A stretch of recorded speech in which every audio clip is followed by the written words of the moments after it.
The following program is rated MA and may contain themes that may not be appropriate for all viewers. Viewer discretion is advised.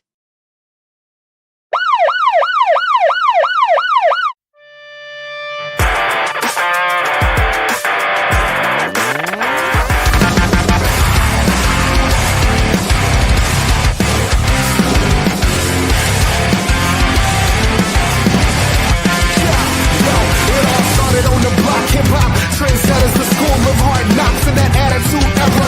Yeah, I just wanted to be one of the best. Holding the mic as I'm yelling out D-Generation X. I will remember it. I never forget it. We come a pretty long way. There's so much I can say. It's never really gone away.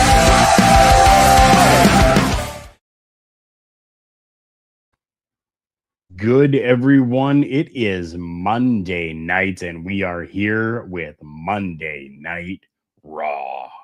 We got a lot of action going on in this show tonight. And guys, I am super excited for this one. Not only do we have Gunther returning to Raw, but we've got the War Raiders taking on AJ Styles and Dragon Lee in a World Tag Team title match. And if you guys are not aware, before we go live here with the Raw Patrol, we do have OM Dynamic, who does the locker room breakdown, his Raw perspective, where he would have given you all of the information of what's going on tonight. But guys, how are you feeling about tonight's Monday Night Raw? Oh, I am just 100% excited, more so because you're back with us, Carl, and then you get to see our Liv Morgan come back tonight as well. Or not come back, but yeah, you'll see her on TV tonight. That brings me to the match that I think is going to steal the show tonight. It's going to, I have a very funny feeling, involve Liv Morgan and a lot of moving parts. We are getting LYRA VALKYRIA one-on-one with Roxanne Perez, based on the absolute chaos that ended Raw last week. It's a very cool matchup. I'm looking forward to it. I get a feeling that this is all like this whole women's tag team stuff between both brands right now, both SmackDown and Raw.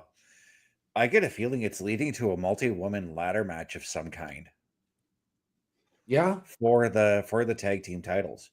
Yep. And then, I mean, let's not forget, because there is a new tag team in NXT that is really starting to come into their own, that could very easily be making a play for those tag team titles very soon.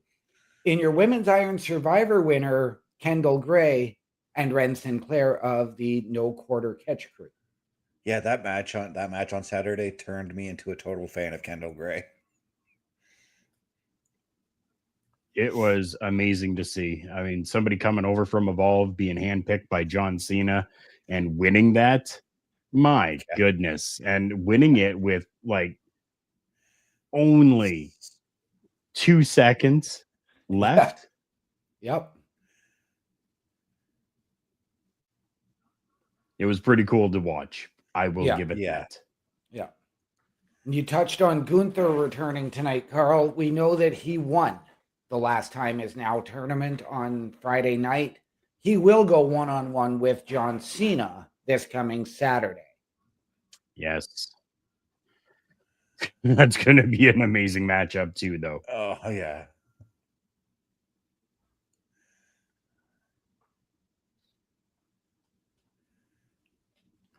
So I once again want to apologize to those that may have tried to see us on Facebook.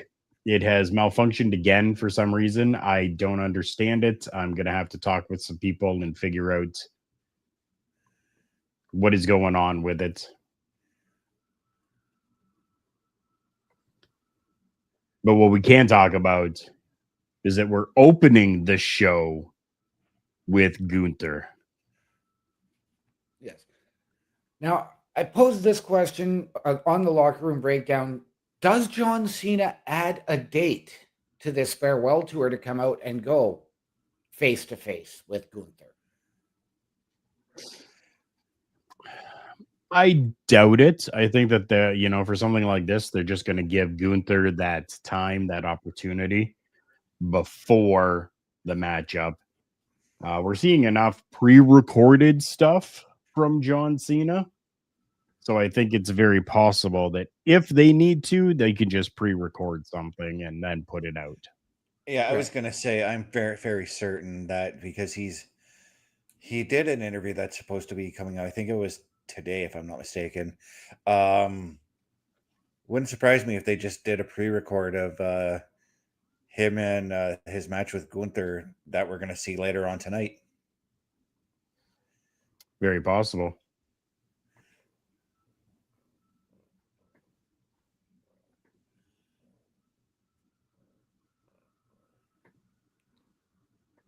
Gunther now soaking it all in. He's got that smug expression on his face.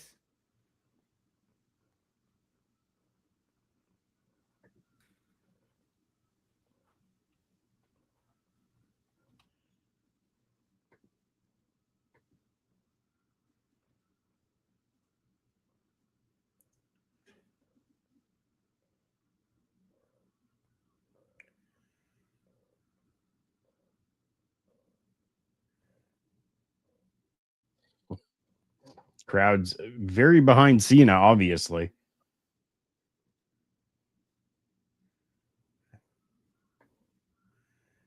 Yeah, they're not even letting Gunther talk right now. Nope.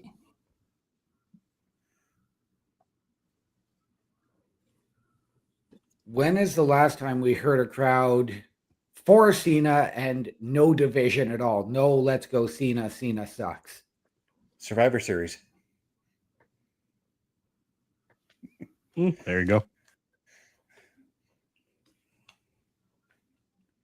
Oh, see, just as I said, Gunther's out there going, it's my time. So we'll see. We'll see. No idea if John Cena is going to come out. I doubt it, to be honest with you, but I don't know. We'll have to see.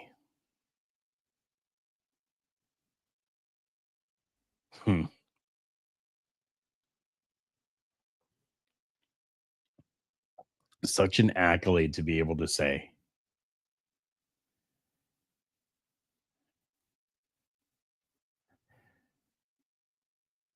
And from a guy who has really done a lot in this business himself as well in Gunther.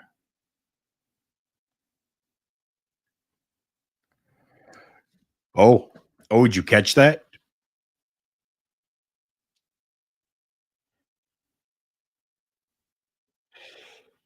See? Oh, there we go. I love that. Yeah, pull up the clock.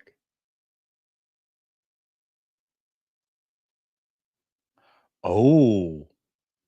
Oh, wow.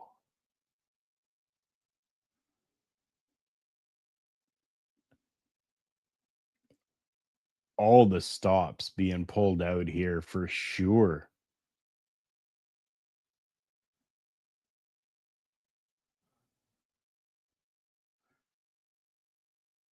It's crowd's pretty loud.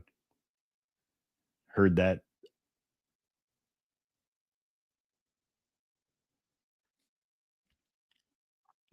Oh. Wow.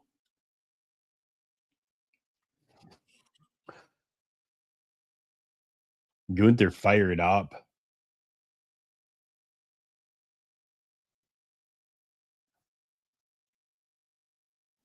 Oh. Ooh.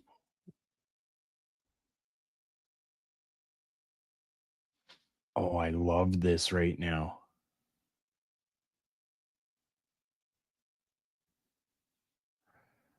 I love how Gunther was very somber in the beginning, got into that aggression, and then came and brought it back to that somber to finish things out.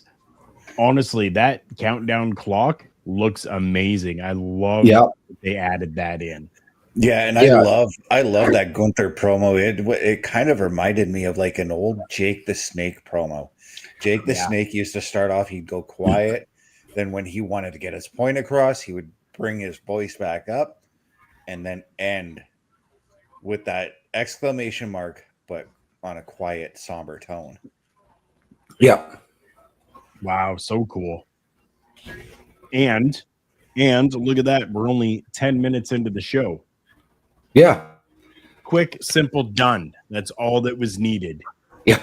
Wow. And the way that Gunther ended that, saying, I'm going to force you to do the one thing you swore you would never do and give up.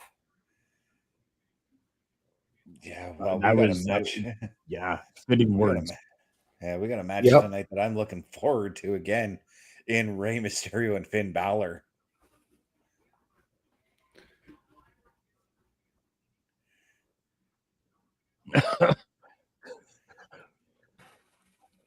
Lyra didn't like the coffee, apparently. No. There's our World Tag Team Champions, AJ Styles and Dragon Lee, who are going to go 2-on-2 with the War Raiders tonight. And our women's world champion, Stephanie VAQUER, in the house tonight. Yeah, I mean, what's next for her? Yeah, she's coming hot off that victory over Nikki Bella. And we haven't seen, I don't think we've seen Nikki since then. Nope. No. I haven't. I No, don't we remember didn't if she see was on Nikki Raw last last week. No, she wasn't. Oh, and we were going to get IYO SKY and KAIRI SANE tonight.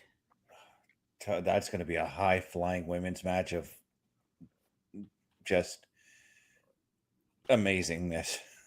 Is this another night where the women truly raise the bar for the men to live up to? If they are allowed to go out and maybe strong style a little bit, then yes. I would absolutely love to see that. I would love to see them strong style.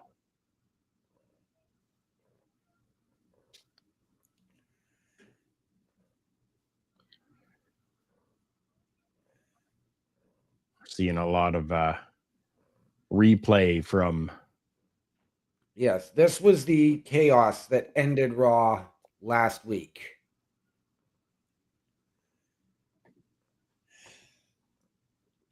Yeah, and I did point out that conspicuous by their absence was Lash Legend and Nia Jax, but they brought their own chaos on Friday to the women's tag team division. Yes. So much good stuff happening right now in the women's tag team division. It's I know we talked about, is this setting up for maybe like a ladder match of some sort for the titles and stuff like that? But we got to remember we're December right now. Next month is already Royal Rumble time once again. Yeah. And are they trying to showcase a little bit more of the women that are here in the company so that people will know and understand who they are come Royal Rumble? That's a good thought there too, but I also thought about this. We've talked about the idea of having another tag team elimination chamber match, and that's around the corner too. It is. But and let's not forget either, guys, that a week before the Rumble from Riyadh, we have SmackDown and Saturday night's main event from Montreal. Very true. The way you worded that sounded so weird, OMD. You made it sound like Saturday night's main event and SmackDown were coming from Riyadh.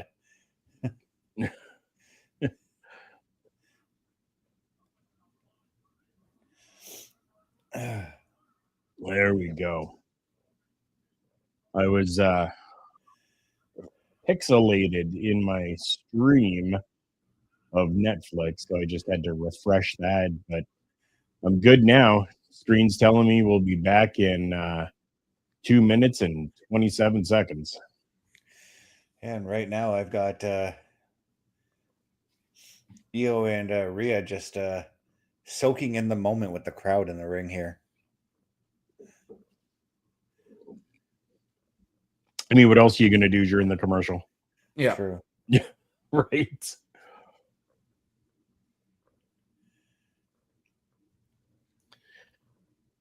Lennon Perez gave us a big old thumbs up on Facebook. I was able to get it put over there. Figured out a quick little way to make that happen. Gonna have to figure out a way to make it happen without having to do what I did, but I digress. Lennon, thank you so much for being here with us. Get involved in the chat if you want. We would love to have you in the chat here with us and talking along as we watch a Monday Night Raw. And hopefully you are too, so that you can interact with us on the Raw Patrol.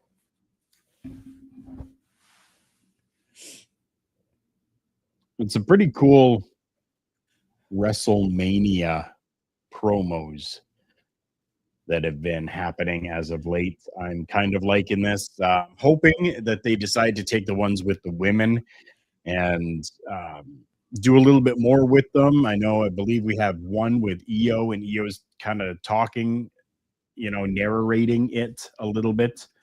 And then this one that we just watched, it had some other narrator. It wasn't any of the women, right? But I'm hoping that they kind of allow them to do that, just as they are doing with the men's commercials that have been happening as well. Pete, good to see you. Thank you so much, my friend, for coming in, checking out the show with us tonight. Hope you are well. And if you are watching Monday Night Raw, chat along with us. As KAIRI SANE is making her way to the ring, we know that Bailey, of course, or not Bailey, Rhea is in the corner of IYO. Yep. Asuka is, of course, coming out with KAIRI. We And do we are have back. we do have another women's one-on-one match involving two other teams later tonight. Are we going to see any shenanigans in either of those matches, gentlemen? Well, with this match here, I think you can 100% expect Asuka to get involved in some fashion. And based off that, that's where Bailey jumps in, because we've seen it time and time again where the Kabuki Warriors will double team you at any cost, whether it's a one-on-one match or tag team action. Yeah. But you do mean Rhea for this match, right? Yes, my bad. It's because you said Bailey, and I was like, are we getting a reuniting of the Damage Control here? Sans Dakota Kai. Let's not forget that last week, Asuka blamed Bailey for her team losing because Bailey wasn't on the team at War Games. Oh, and look who's in the crowd tonight. Oba Femi, who will be going one-on-one with Cody Rhodes this Saturday night. Yes. And with that, do we get any more matches made featuring an NXT superstar versus a Raw superstar for Saturday night's main event? Yeah, because Bailey was on our mind. We were just mentioning her. She's got Sol Ruca on Saturday. Yep. And I think that's all that we need. Mm-hmm. I understand, like it's Saturday night's main event, right? But they are on, quick tie up here. They are on TV network for this show, technically. Yeah, and they usually go 2 hours with the show too. Right. So 3-4 matches tops, because I can see Gunther and John Cena going half an hour at least. Yeah. Even if it's only 20 minutes, you're still going to need to give it 40 minutes so that Cena can, say his goodbyes. Yeah.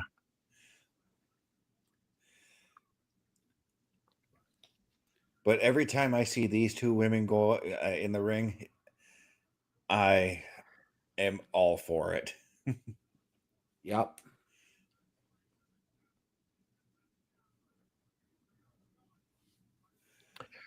While I may be a little sour on some of the character work that there is, I could say that I like professional wrestling, and these two give us professional wrestling.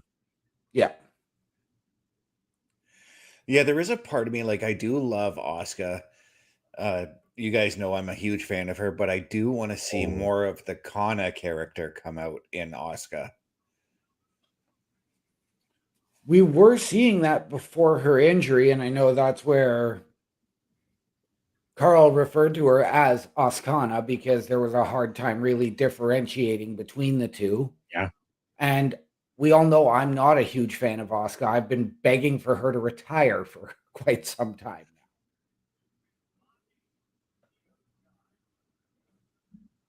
Yeah, I'm again myself even I'm not a huge fan of Asuka. Her work is fantastic. The character I do not enjoy. Right. Same with Io right now. This whole like finger point to her face, whatever thing. Like I don't get it. I don't like it. I don't want to see it. Stop it. Just give me professional wrestling. Right. Give me what I'm seeing right now, and I will be happy. Don't need all that like that character work. Yeah. Just for me doesn't do See, it. and I actually prefer Asuka's character to her in-ring. Interesting. As far as Io goes with this, I'm not a big fan of it, but it's, you know what? There's something wrong in my head. I'm going loco. I'm going crazy. Aren't we all, though? Now, here comes a woman we can all agree on in Rhea Ripley. Yes. Who, and I didn't realize this, I just noticed it when she came around, is not wearing that face mask tonight. Nope, she is not. She's also not wrestling, though, so it's hard to say if she's going to even take a bump in this match. Well, we'll see. It's hard to say, though, at this point. Yeah.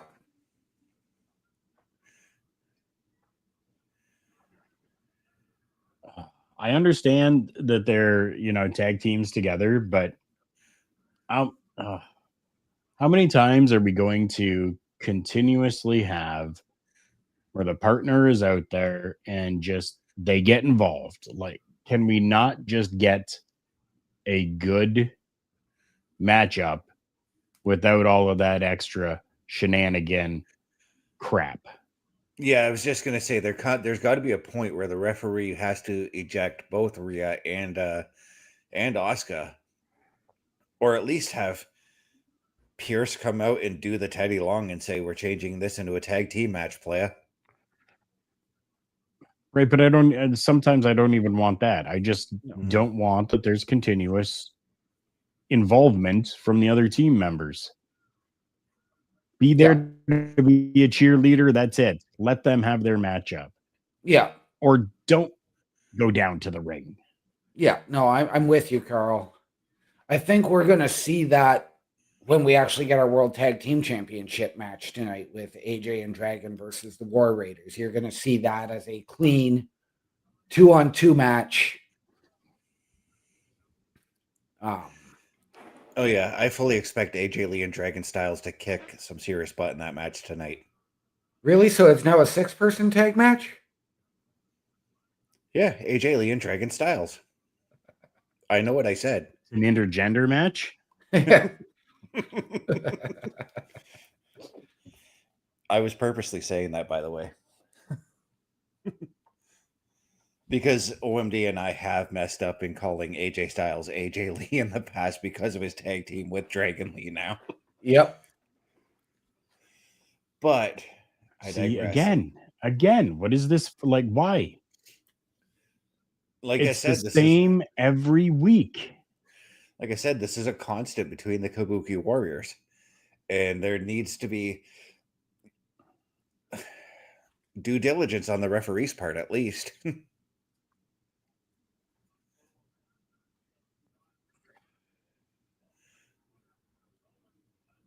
It's just tiring, honestly.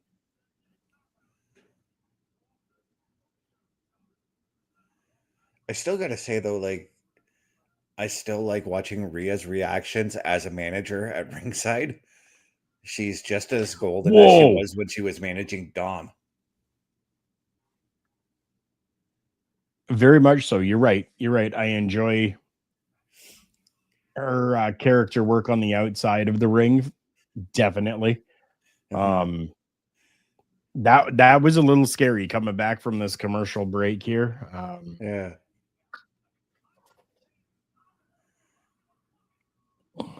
Looks like her neck is fine.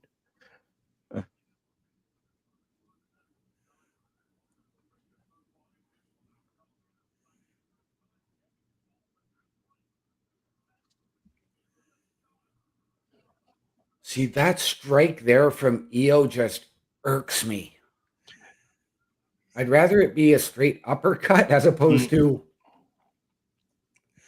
Yeah. It looked like, okay, so in Star Trek, they the characters, if when they're fighting, they do palm strikes instead of punches. It looked like she was attempting that, but it didn't look as intense as it looks when they're fighting on Star Trek. She needs to, if she wants to continue that type of maneuver, she needs to add a little bit more speed to it. It reminded me of judo jump that does absolutely nothing. Yeah.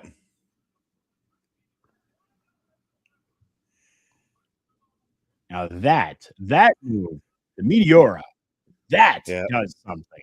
yeah.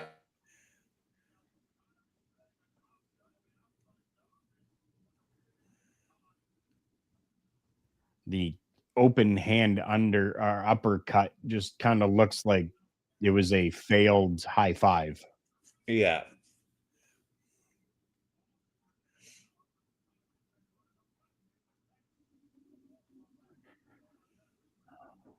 Precarious positioning right here, though.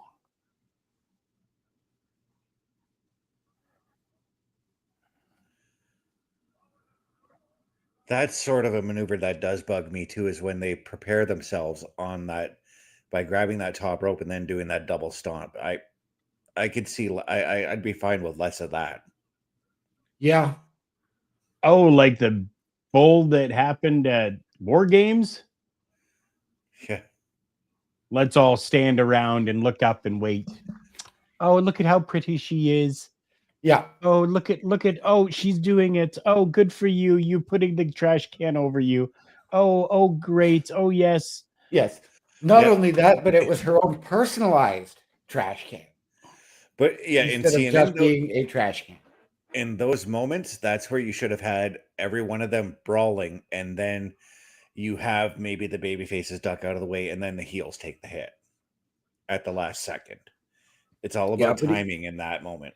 even Becky was smart enough to get out of the way. Well, we also needed to cut to Becky's reaction to that too.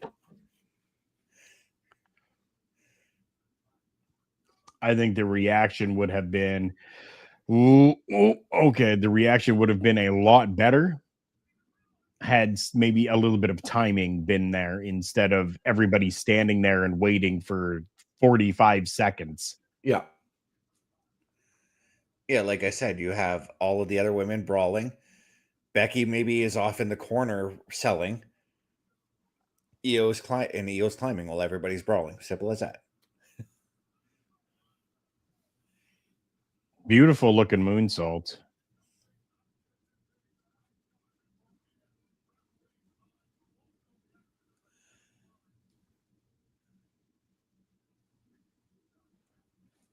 And are we going to see? Oh, no, I was going to say, are we going to see Asuka interfere again?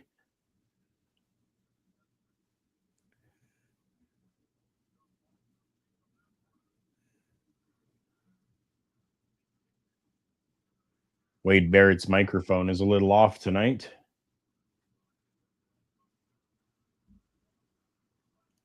How so? I've got the commentary muted.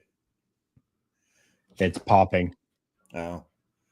With his P's and his B's, it's popping. And Carl, you just called it. Right? I did, and I'm sick of it. Like, I'm just tired of it. Because Now it's we're- the same week after week after week. Yep. Oh, it looks, Now we've got it looks like Rhea's tired of it too. yeah. But and then I've got to ask, because we know that Rhea has an upcoming tag team match this Friday. Do we get some interference there? Do we get a sneak attack on Rhea?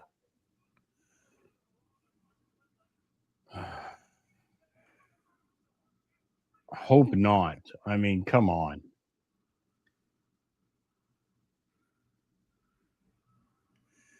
Man, that crowd is hot for IYO though. Yep, they sure are.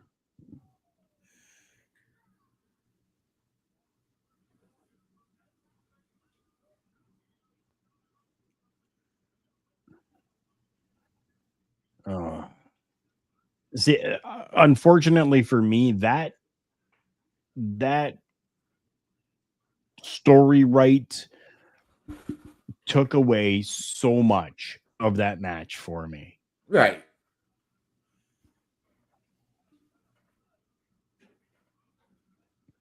And that was what? That was the third time that there was interference? Yep. Like I said, the referee should have ejected Asuka and Rhea, maybe.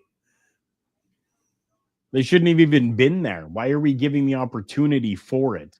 Yeah. Why are we continuously putting that into play? Why are we continuously having interference within these matchups? They're going back and forth every week, switching out characters, switching out performers, going and fighting each other with the exact same thing happening each and every week. And it's tiring now. Yeah. I just don't care. I am not invested in this anymore. And I was hoping that this matchup would have been able to change that for me tonight. But unfortunately, it hasn't.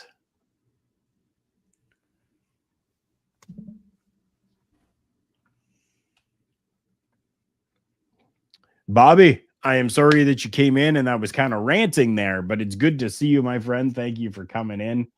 Appreciate you.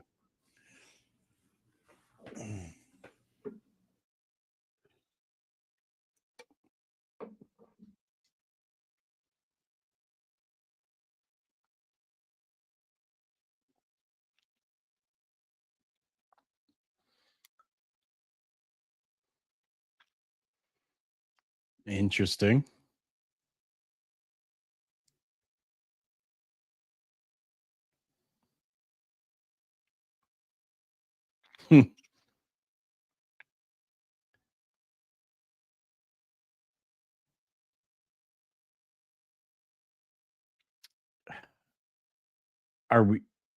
Are we seeing Logan become the new head?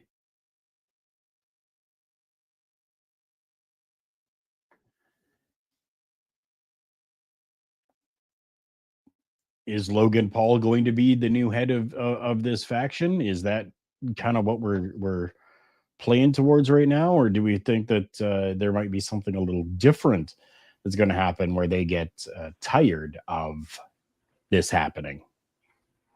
I think that's where we're going. I think it's going to be growing a little bit tired of it.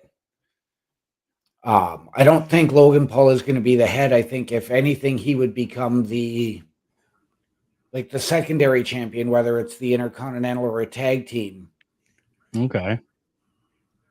As opposed to being the guy to go out and challenge CM Punk, because as we found out last week, January 5th, the 1-year anniversary on Netflix, Braun Breaker gets a World Heavyweight Championship match. Interesting to note there that we've seen Rey Mysterio walking in the building, but Adam Pearce was seen arguing with the New Day. I mean, when isn't he arguing with somebody? Yeah. Bobby, thank you so much for liking the video on YouTube. One of the absolute greatest fans that we've got right there in Bobby Batito.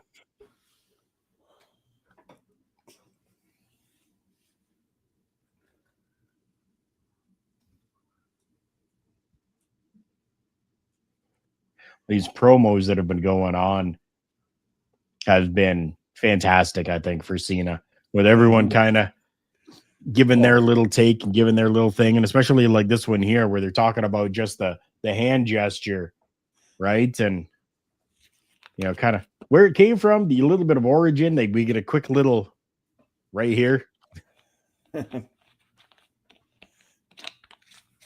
Yeah, and you know, it's I think it's fantastic that this is just something that has been so big, and like they're talking about here, in pop culture, in sports, in everywhere that you can think of.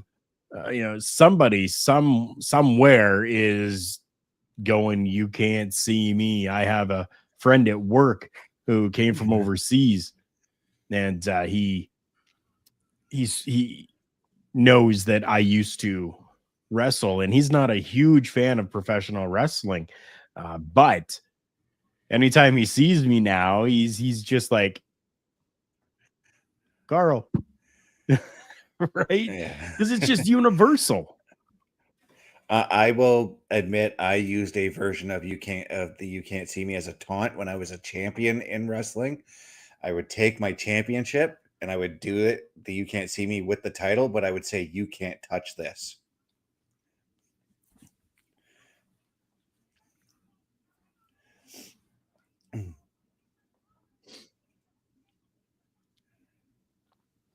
I love that this pairing is still happening right now as well. Even the, you know, little bit of dissension or the little bit of, you know, oopsies that have happened between the two of them, they're still together, and I absolutely love that. And I love that Bailey is still sort of playing this crazy character, and I fully Yeah, she's just fully embraced this.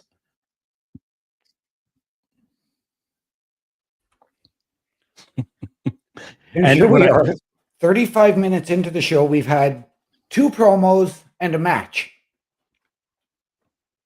How insane is that? Yeah. I love it, though. Love it. And I love that so you can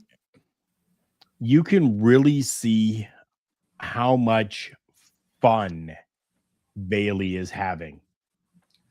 Yeah. And it's so nice to see. It's so refreshing to see that they're able to kind of go out there and have some fun and still have character and be over with the fans.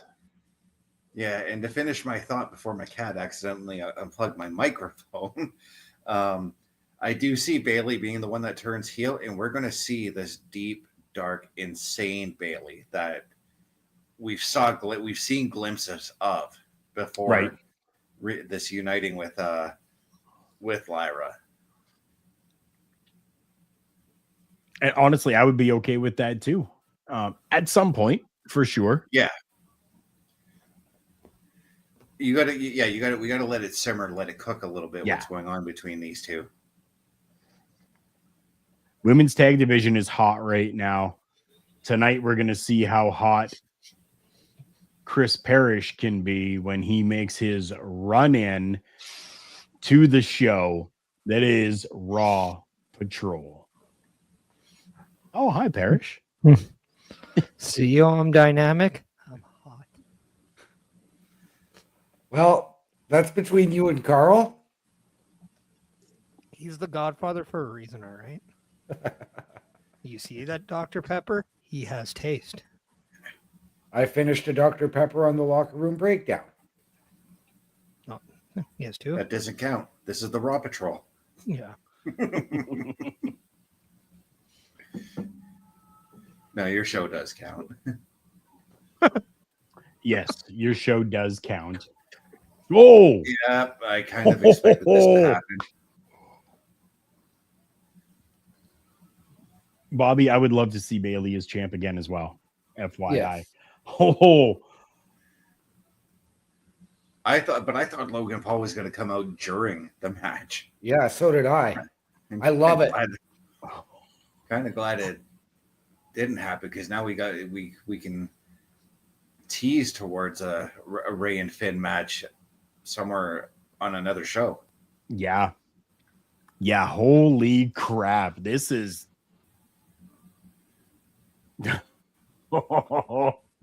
this gets me excited. And yes, now I understand. Last I was talking about all the shenanigans and whatever that was happening. For sure, I get that. But this is a totally different dynamic here, people. This is really good right now. Yeah, this is Logan wanting to make a statement on Rey Mysterio and Rey retaliating.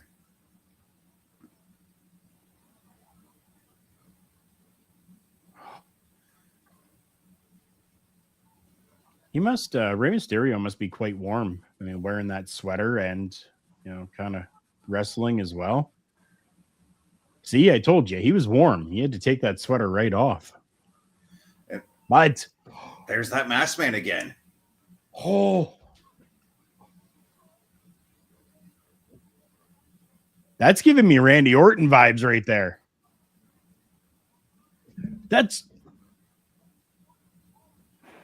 Do you see that? The way he was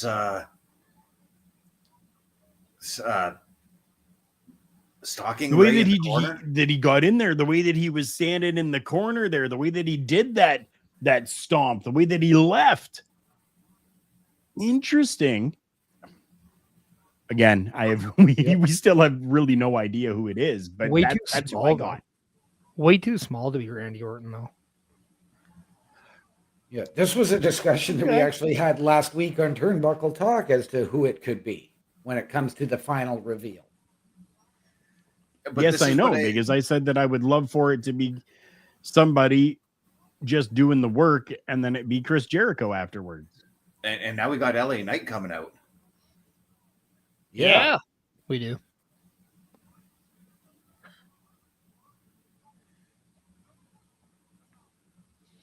Let's not forget the history that LA Knight and Logan Paul have, especially over that United States Championship just a couple of years ago. Yeah. Yep.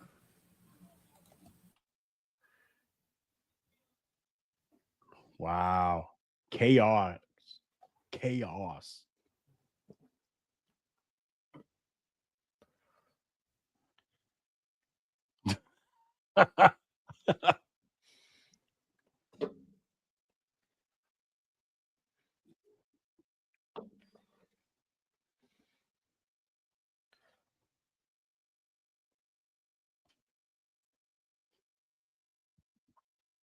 Yeah.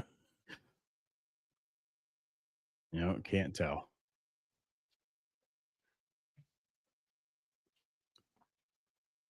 Okay. What do we got?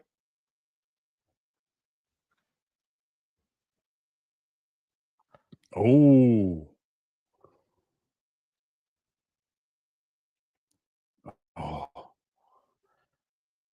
Let's set it up.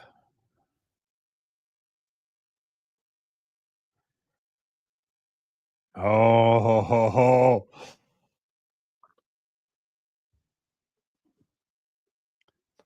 Come on, Scrap Daddy, make it official. No, don't you worry, Carl. He'll make it official.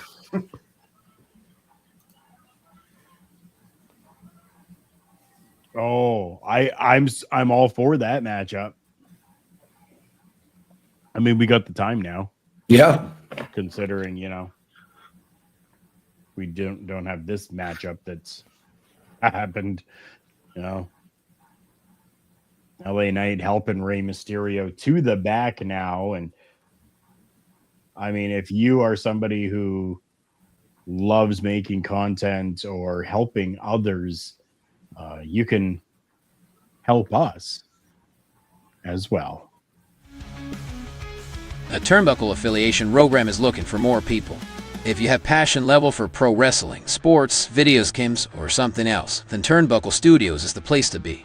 If you have ever wanted to pursue content creation and want to join our team, then we would love to have you. Check out turnbucklestudios.org or contact us by email today, because your future is now, and we want you to tap in.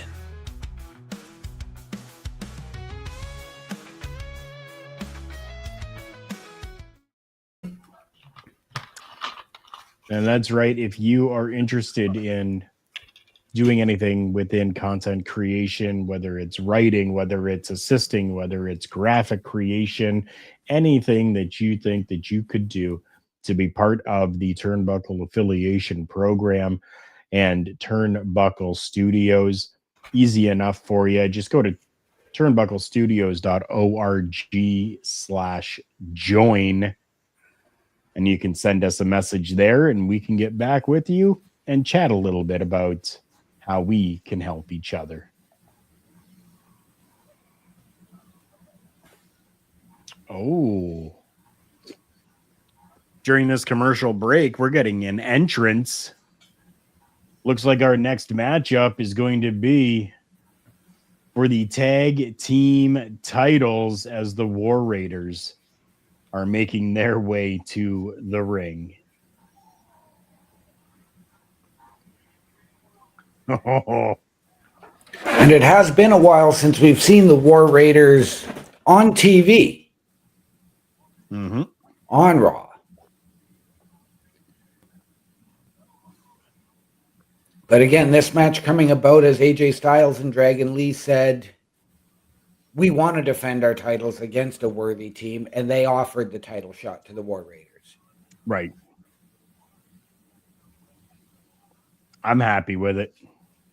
Yeah, I kind of liken that move to the U.S. Open Challenge. With the only difference is we were getting AJ Lee, or now I messed up there, AJ Styles and Dragon Lee, just coming out and saying, "Hey, we want to defend the tag titles against this team. Make it happen." I kind of want to see a little bit more of that. Yeah, That's a cool idea for sure. Yeah.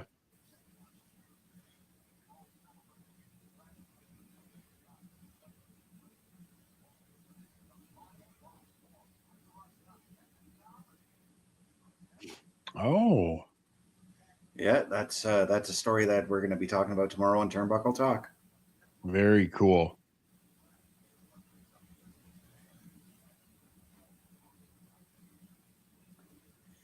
I think that's his first one, eh? I think it's pretty much the first time a wrestler has been nominated for something, for a major award, I should say. Right.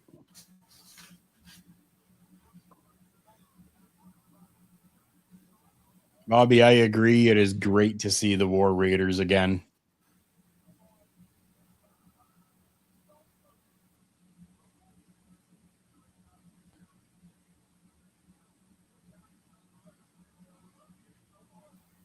Did you see that hop out? Did you see him hop out of the ring? Who does that remind you of? Man, that is so much something that a like Chris Parrish would do. But he's here. I think you underestimate my sneakiness. Was that maybe a pre-recorded segment? Yeah, I'm in two places at once. and there it is. It is official. LA Knight versus Logan Paul tonight. Good.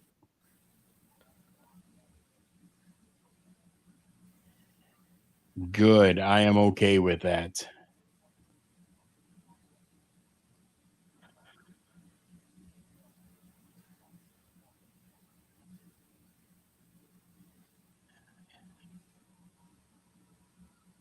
We got our Raw Tag Team Champions making their way out to the ring right now. Fronted right now by Dragon Lee. And now AJ Styles.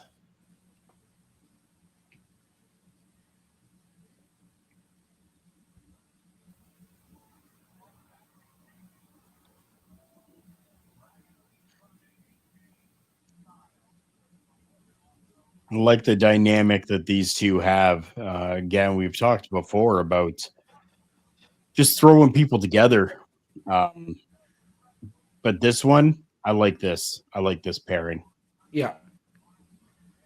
I wonder if this is a little bit of using the time they have with AJ Styles left to help bolster somebody that they don't use very well or very often in a Dragon Lee. Interesting theory for sure. Because like we all know Dragon Lee has everything you'd want inside the ring. But as someone who's a mass wrestler, sometimes it's hard to translate that to the audience. Sometimes it's hard for that to become a super, like a really big superstar, like a Roman Reigns, CM Punk, LA Knight, etc. Right?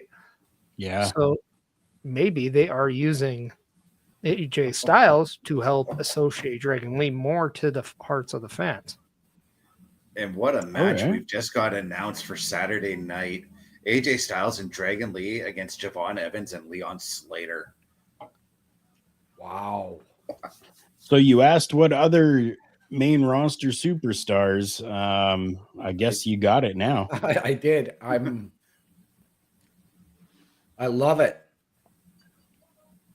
I knew they were going to add a tag match.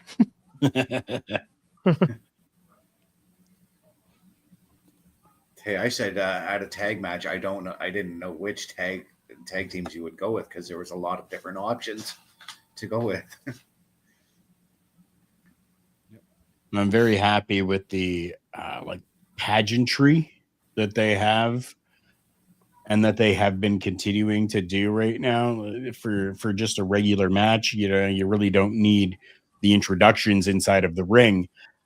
But when you have a championship matchup to have the introductions, it's fantastic. It makes it like big fight feel for sure, just as it should be. Yeah, it's the authenticity behind it, and I am all for it.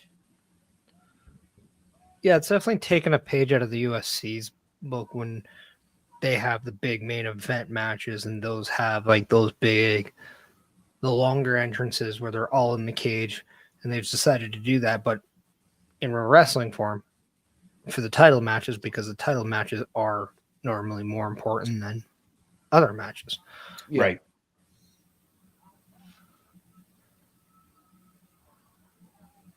I like that they do these in-ring introductions because it gives it more like a real, like a sports feel, like because they do this with boxing and MMA whenever there's a championship match or whenever there's a main event match that's happening.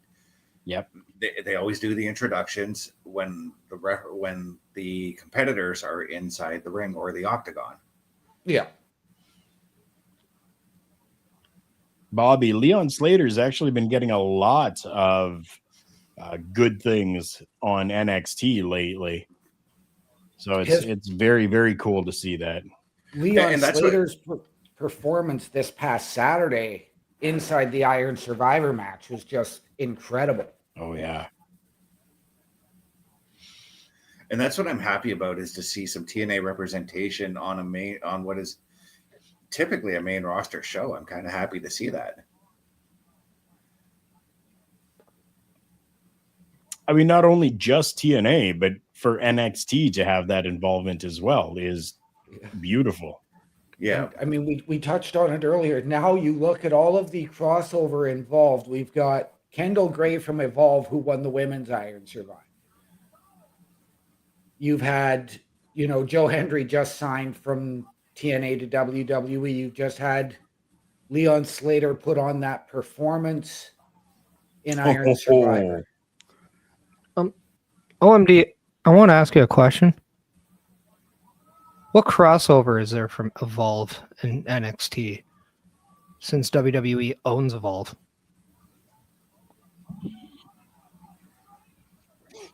Well, I mean, yes, they are owned, but they are still booked by Gabe Sapolsky, and Evolve is being used as more of a, I guess, developmental for NXT. So, and even when I saw the clip after I watched Deadline, we have our women's Iron Survivor, and she doesn't even go here. So, no. At the end of the day, I believe that it is all still WWE, whether it is Evolve, NXT, Raw, or SmackDown. Yeah, because if you tune in to watch Evolve on YouTube, it's on the WWE channel, and it's called WWE Evolve. Yeah. And we got also had AAA in there as well. Yeah. Yeah, true. And I think it's just a matter of time, or it's TNA, maybe even Pro Wrestling Noah. Noah, I definitely could see sooner rather than later. Oh, geez. Because let's not forget, like back when NXT was super hot and that they were expanding to NXT UK, there were talks about NXT Japan. Yes, there was. So I would not, now that Triple H is in charge of a lot more, and we're seeing him work with all these other companies, perhaps he's looking to expand out in there and using Pro Wrestling Noah as that platform. Well, and I mean, if you take a look, you've got NXT's Hank and Tank are the GHC Tag Team Champions in Noah, and they're returning tomorrow night. Yeah, but right now we've got the War Raiders dominating inside the ring. And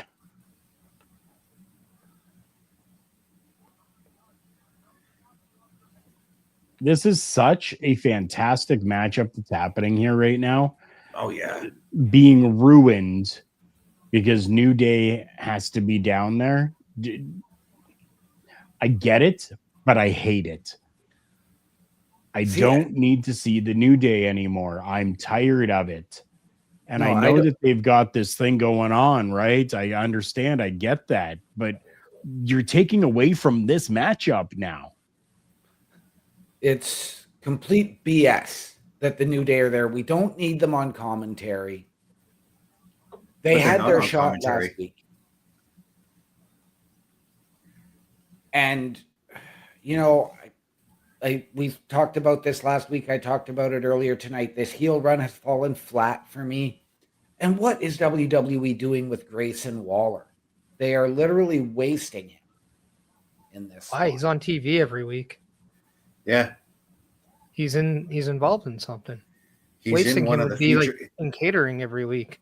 He's in a featured angle. Like, I need more of him in ring rather than just wasting him like this. I mean, the one thing about the New Day, it's like I understand because I share sentiments about them being an act that's overused in the title picture. However, I still have an appreciation for the fact that at the least we have an established tag team in the title picture, just like we have with the War Raiders. Because as much as we do like AJ and Dragon Lee, they do represent one of the issues we've always talked about over the years, and those are two single individuals put together to make a tag team. And I don't think we should change how we feel about that just because maybe we like certain individuals more than we like others. Yep. Right. AJ Lee and AJ Styles and Dragon Lee still are individual singles wrestlers. They are. Yeah, because let's face it, once AJ Styles and Dragon Lee exit the tag team title picture, they're going singles. There's no question about that. Yeah. For sure. When Dragon Styles is done, they're going to go back to being singles for sure. And I like the pairing. It works. It's good. Mm-hmm. I want the War Raiders to take this. I want the War Raiders to be the tag team champs. Just like you said, Parrish, we're looking at an established tag team, and I would love more prominence to be put on a different established tag team than just it being on the New Day all the time. Right. There's one more team that I would love to see come back, get that title shot, and be that team to win, and that is the Creed brothers. Hey, that'd be cool. Oh, jeez, that was scary.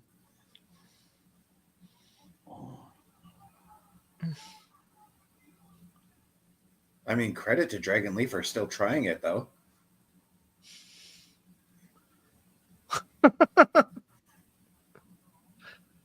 Oh, Jackal. It's got to be a Jackal, right? Jackal. No, it's not an effing Jackal. How many times did you have to try for it, though? Yeah. Like, that is.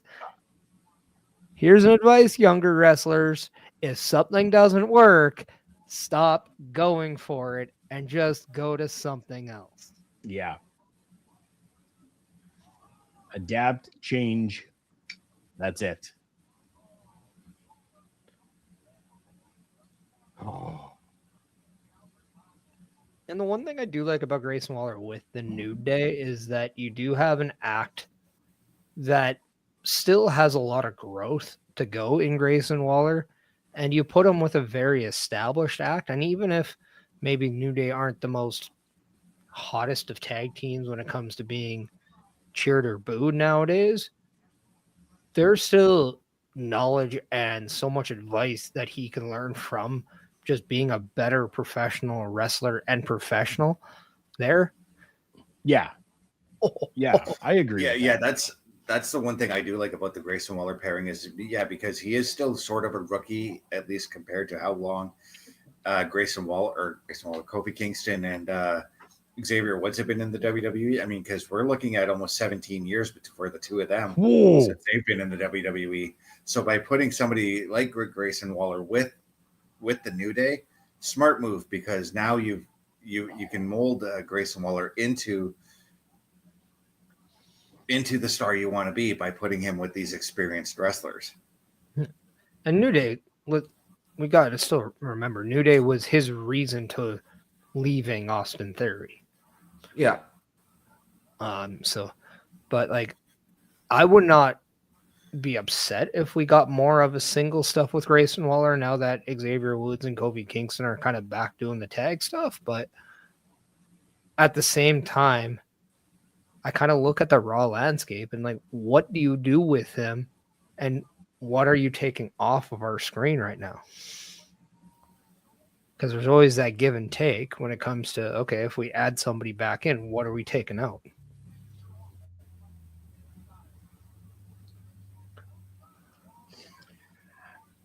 I'm just going to put it out there. I think what's being taken away right now is the attention from this fantastic matchup that we've been seeing. Like Ivar doing a moonsault, like what?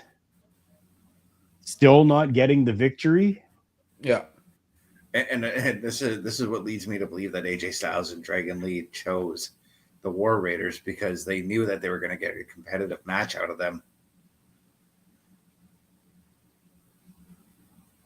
Isn't it also quite ironic that they made the New Day earn their title shot, and then with the War Raiders or fan favorites, they just gave it to them? Yep. No.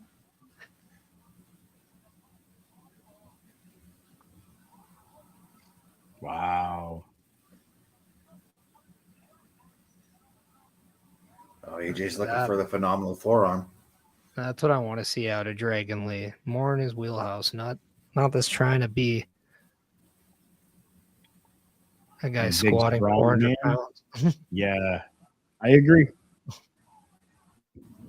Oh, What I love that match. clean finish. Yep. right. No shenanigans, nothing like that happening in this matchup. It was good. I agree, Parrish, though. Dragon Lee just needs to stick with what he is good at, trying to go after lifting and showing, oh, I'm a big, strong man. Just clearly didn't work. So let's not anymore. And no shame for the attempt. Right. But like you said, it just didn't work. No, it didn't. It didn't. And I because we're so used to him being so quick, right? And the War Raiders are a little bit more slow.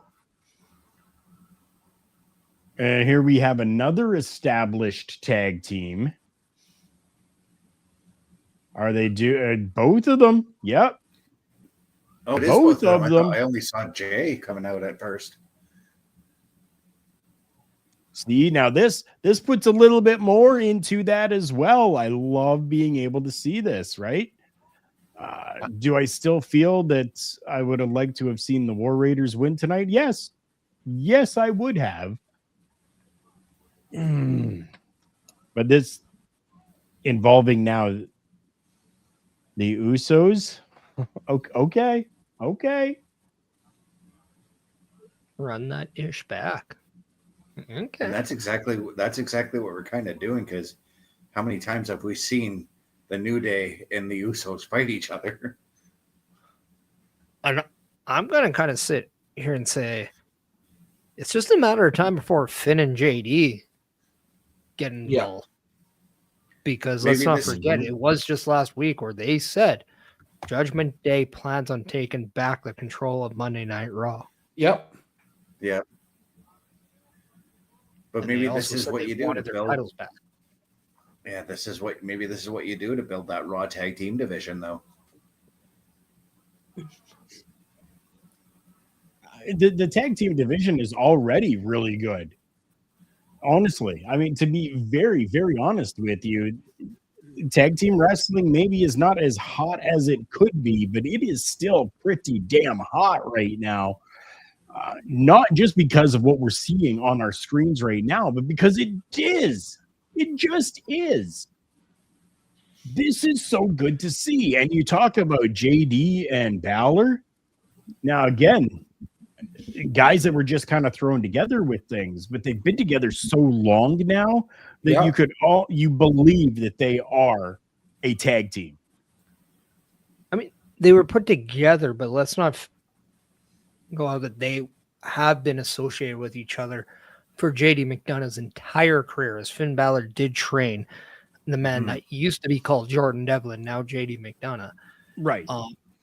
And it was just a matter of time before that happened in my eyes. But the one thing I do want to say, now that we just had a match with the War Raiders, AJ Styles and Dragon Lee. We have the New Day out. Now the Usos are coming out. Now it looks like a stacked division just by who's associated. And even the Usos, who a lot of people would say, tired of seeing Jey Uso around the championship scene, you put Jimmy and Jay back in the tag teams scene. It's not only fresh again, but now it creates some intrigue with the tag team titles. And who was it? I think OM Dynamic. Was it you that had mentioned, Usos and New Day? That it's just. It was yeah. Best. Okay. Yeah. I mean, they've been separated long enough. Yeah. Yeah. That to me, this seems fresh again. Right. But then we can get the Creed brothers in there.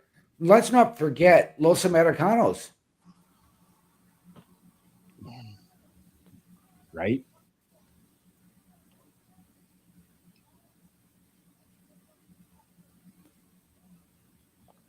And let's not even forget, if by chance they want, Braun Breaker and Bronson Reed could always poke their nose in this division. Yeah. Wow.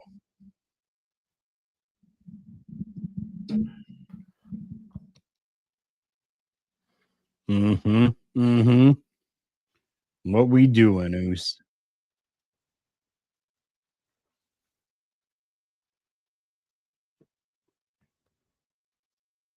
Huh. See? This is good. This is good.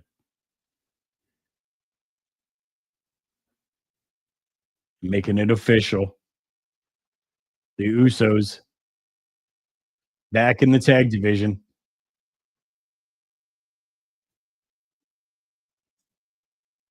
Yeah.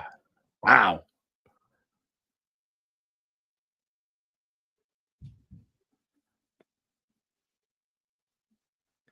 And I think this is the right move with Jey Uso. because he is way too popular for a heel turn. And you are making a huge mistake taking that act away from the fan base right now. And the fact that you now put him away from a singles title back into the tag team division that now has added star power, you now have more depth on your show and just a more stacked card ahead of you. Yep.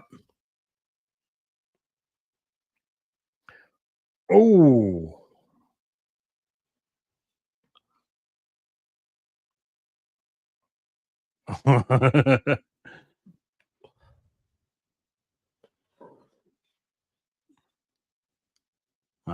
Waller getting off easy there. Oh, but I like this stare down. And we want to talk about new. I mean, we're talking about how long New Day's been in WWE. How long have the Usos been in WWE? How long has AJ Styles been in WWE? And this feels new. Yeah. Wild, eh? Man, that's interesting.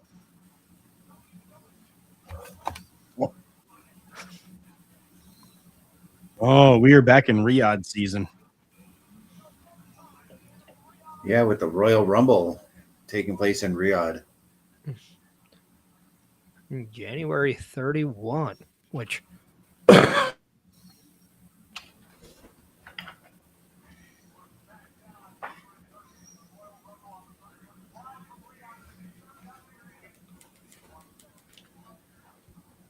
we will let everyone know in due time if there are any time changes to the SmackDown security detail on the 30th and the PLE patrol on the 31st.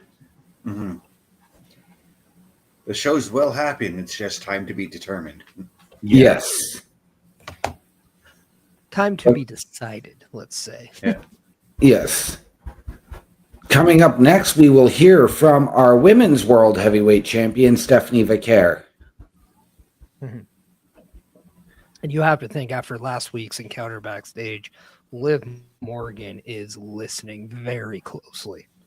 Yeah. Oh, 100% she is.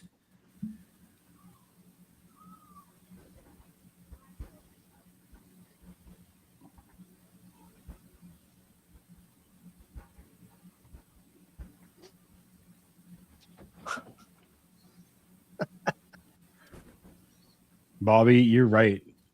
All that whole interaction was awesome.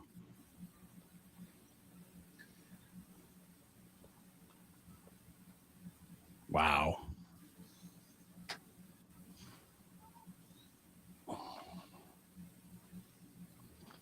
We are in commercial break here again, and they're giving us another piece of John Cena's history.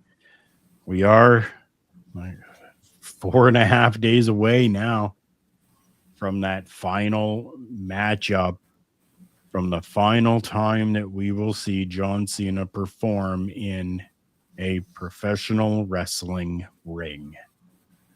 Seems almost surreal. Yeah. Very, very surreal.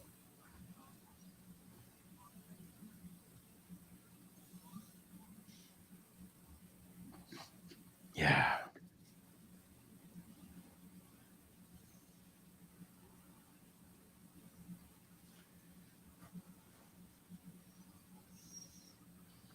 They haven't shown any of the interview clips that have been happening with John Cena tonight, but after Monday Night Raw tonight, WWE is releasing the full interview onto YouTube that was done with John Cena.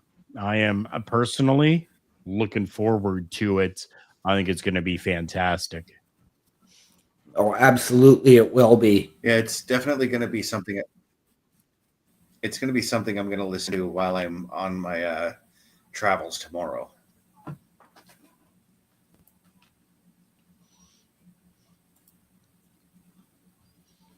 We're getting a stacked card for Saturday night's main event happening.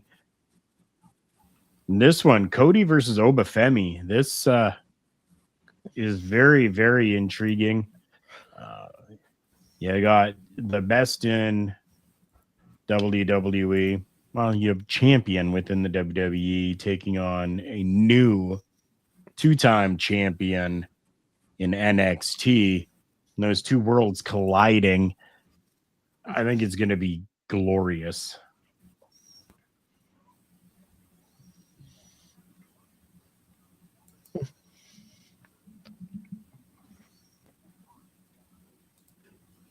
I gotta ask the question. Yeah. Do you have somebody cost Cody Rhodes the match and have Obafemi pick up the win? Yes. I can definitely see that. I think it would be an okay way to do that as well.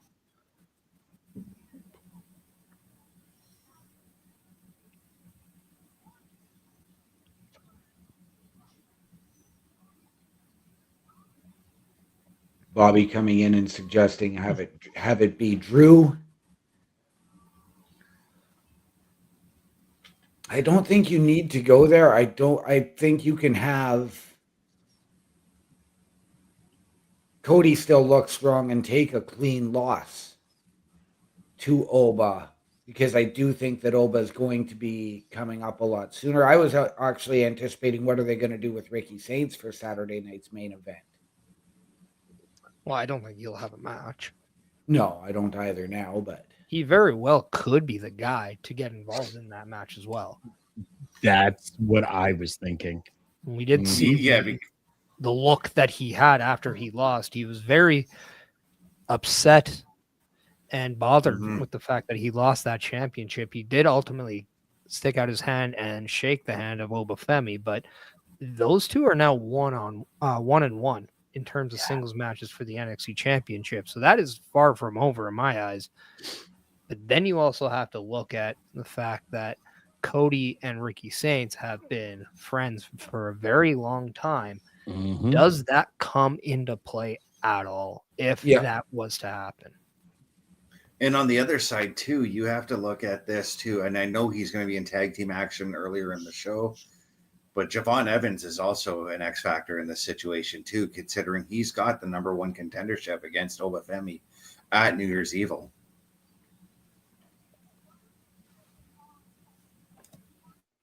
Stephanie Vaquer destroying Nikki Bella, retaining that championship. And, getting a little bit of a spotlight on her right now we can find out who is next in line. Could this be an opportunity where maybe we see somebody like a JC Jane to set up a match at Saturday night's main event? Ooh. Because we got to remember, JC Jane is the one who defeated Stephanie Vaquer for that NXT championship. Yeah.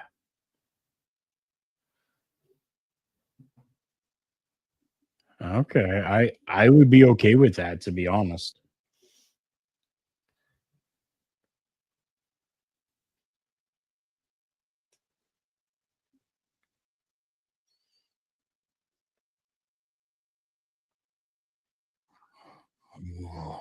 I'm so interested to see who this next opponent could be, though.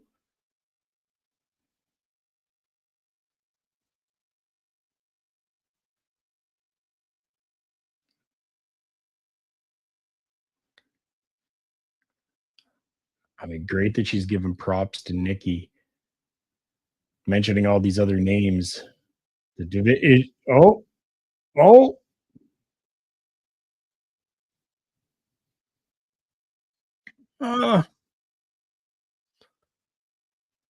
Okay. We got Nikki Bella coming out instead.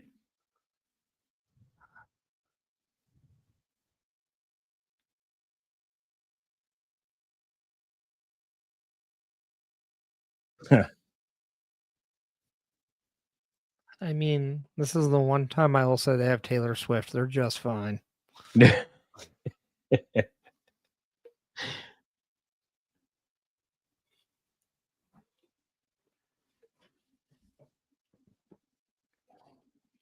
Okay. I mean, I can get behind this too, for sure.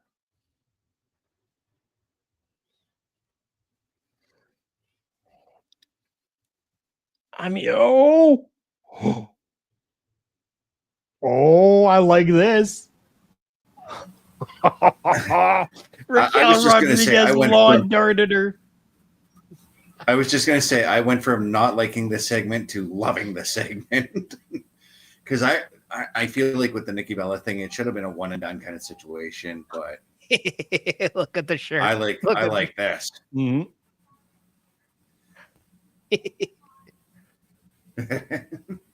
You go from doing something that's awesome to pissing off the crowd by trolling. Yeah.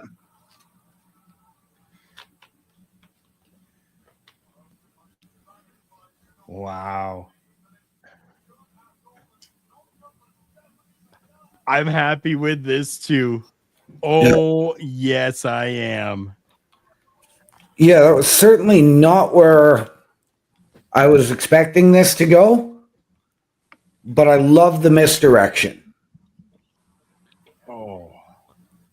At the same time, again, I'm like with Best. Wasn't really wanting Nikki Bella, although that wound up being my, believe it or not, I hate to say this, my match of the night at Survivor Series. See, I told you it was going to be your sleeper match. And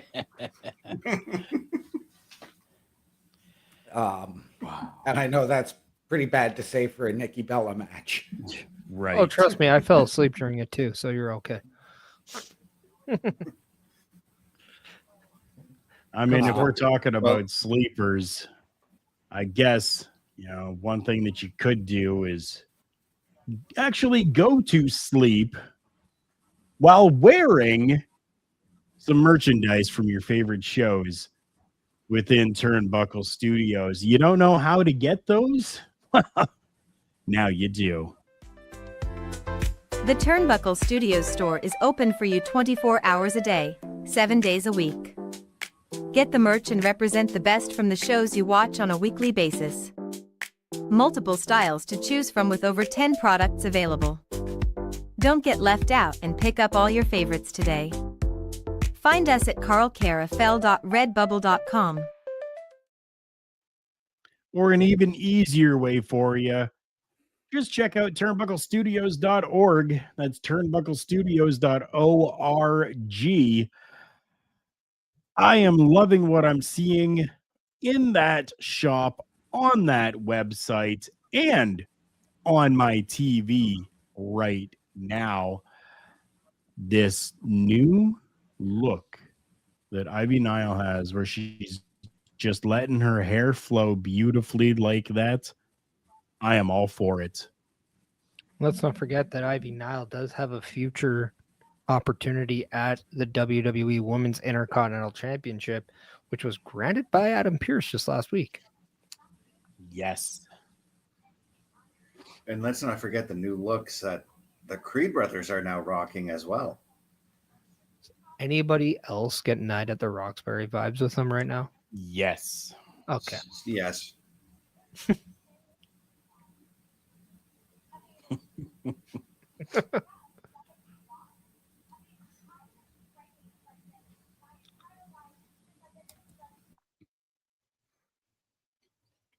Oh. It's time. It's time.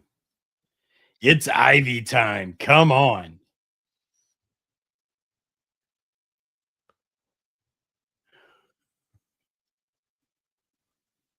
Oh. Yes.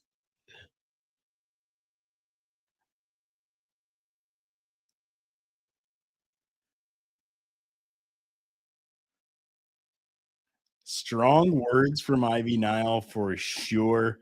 I believe she can back those words up. And I am hoping that we do get Ivy as the champion. Wow.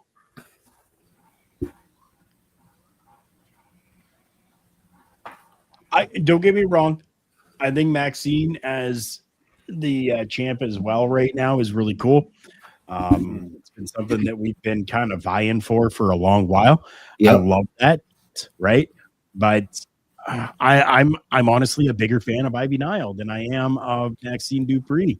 So I want to see Maxine lose that title to Ivy Nile.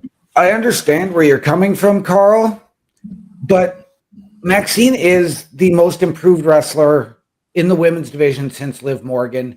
I do not want to see Maxine as a transitional champion. I want her to have a solid 3, maybe 4 month run with it before she drops it. I can get behind that as well, as long as the final outcome becomes Ivy Nile as the Intercontinental Champion. There's no reason why we can't have these two feud for a little bit. We have all the other women, honestly, like it seems like all the other women are involved in tag team of some sort or faction of some sort. Now, yes, Ivy and Maxine are both in a separate faction of their own for sure, but they're not included with anything in the realms that are happening right now. So to have those two feuding back and forth would be just beautiful and glorious for me. I'm 100% with you there. And there we talk about factions. We have the Judgment Day and we have Liv Morgan back. I mean, Maxine kind of is in a tag team with Natalia. True.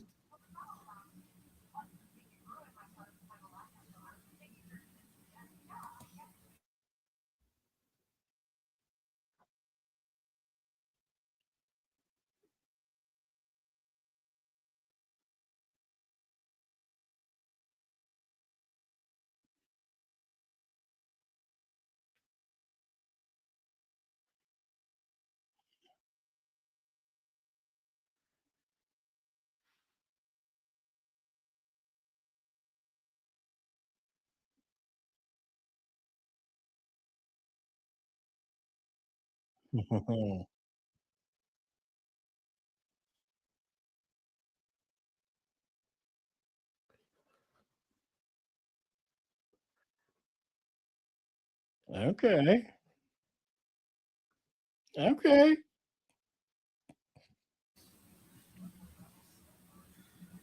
They're bonding.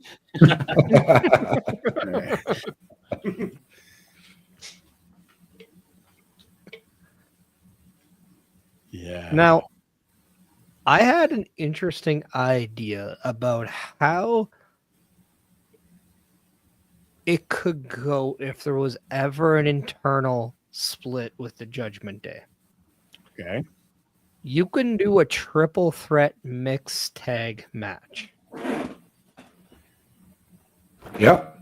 Obviously, you would have Liv and Dom on one side. Based off that, you would then have Finn, probably with Roxanne or Raquel, and then have JD with the other.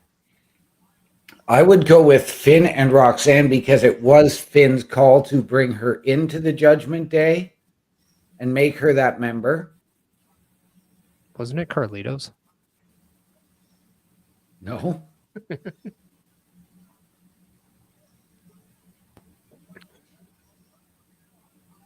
I mean, I think it was. I mean, Carlito's running the entire thing. He doesn't need to be on TV. He just needs to run everything.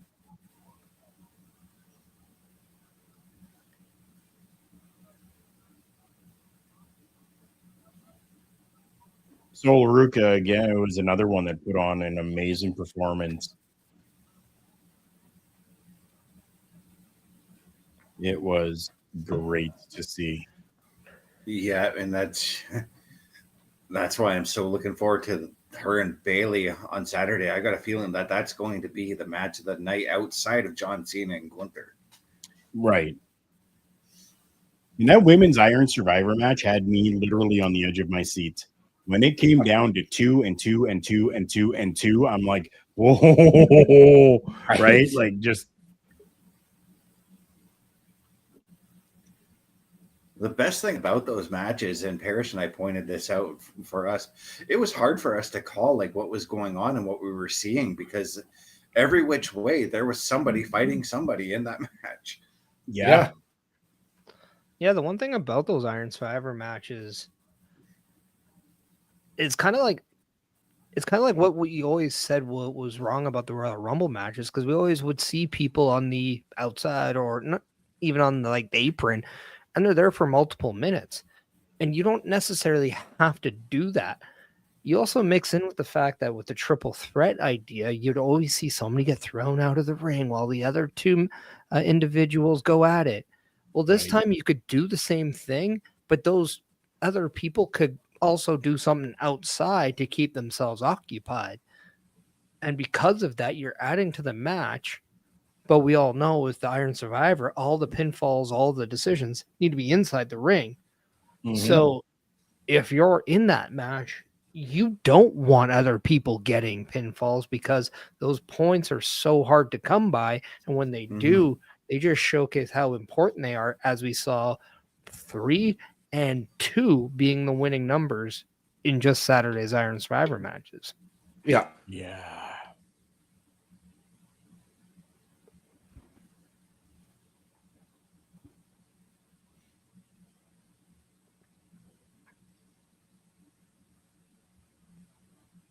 And we are reliving an old rivalry in NXT with Lyra and Roxanne right now. I believe it was Lyra Valkyria who defeated Roxanne for the NXT tag title. No, tag title, maybe. Or, well, I mean, Lyra defeated Becky for the NXT championship. Yes, but I also believe was she not a 2-time champion? Lyra, I don't think so. Roxanne was. Oh, I know Roxanne. Oh, interesting pinning maneuver. These two women, by the end of next year, will both have held a women's world championship on the WWE main roster. No. By next year? By the end of 2026. Oh, okay. I was going to say, there's not much time left in this year. No. I'll give you one. I won't say both. I have a feeling we're going to see that person being Roxanne. I think Lyra is going to go into the tag division for a bit and then really spend a lot of 2026 in other feuds, especially if they do choose have Bayley turn. Personally, I like to see them both turn and both go crazy and continue on. Yeah. Would be intriguing. And if you really want Lyra to bring in her inner craziness, have them bring in Tatum Paxley. Oh, yes. Bobby Stats is letting us know that Lyra Valkyria was NXT Women's Champion only one time. And this is why, Bobby, we love you in the chat. You keep us honest.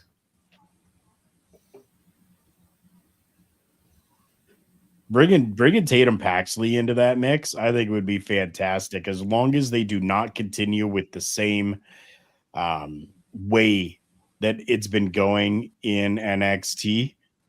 If we can get her with a family that will not leave her, yes.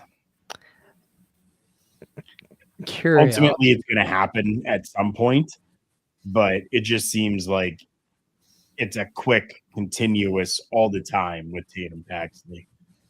Curiosity for you. Yeah. What if it is Lyra who turns on Bayley by bringing in Tatum Paxley, going to that route? Oh. Or we have Bayley turning on Lyra, but she brings up Fatal Influence, kind of like her New Age Damage Control, And then that allows Lyra to bring in a Tatum Paxley to go up against it. Okay. Okay, that I can get behind. I do think it's time that we start getting an all-female stable again. Yeah. Mm-hmm.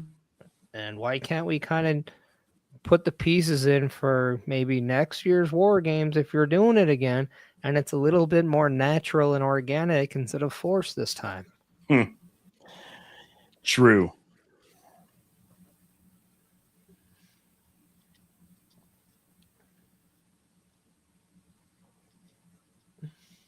Oh. Now I know on earlier we saw Gunther coming out and saying that he plans on tapping out John Cena at Saturday night's main event. Right. Now I'll pose this question to OMD and you, Carl, because I know, Chris, we've had this conversation. Do you guys know how many times John Cena has tapped, and who are those people that made him tap? I actually saw this earlier today. If I can remember correctly, I believe the answer is 4. Kurt Angle being one of them.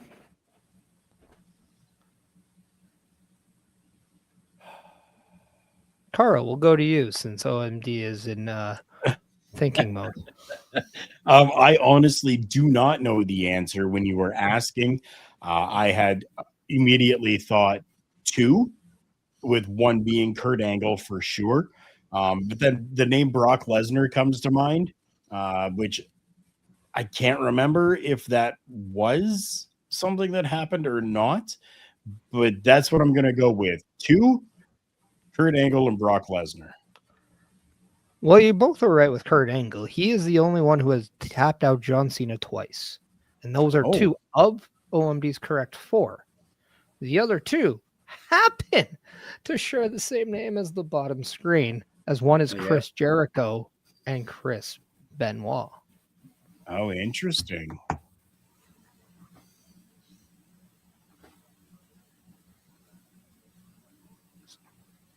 So he has a hard time against Canadians, clearly. Yeah.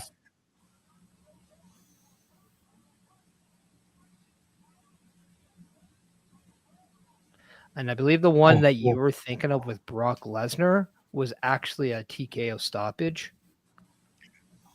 Okay. That makes sense, yes.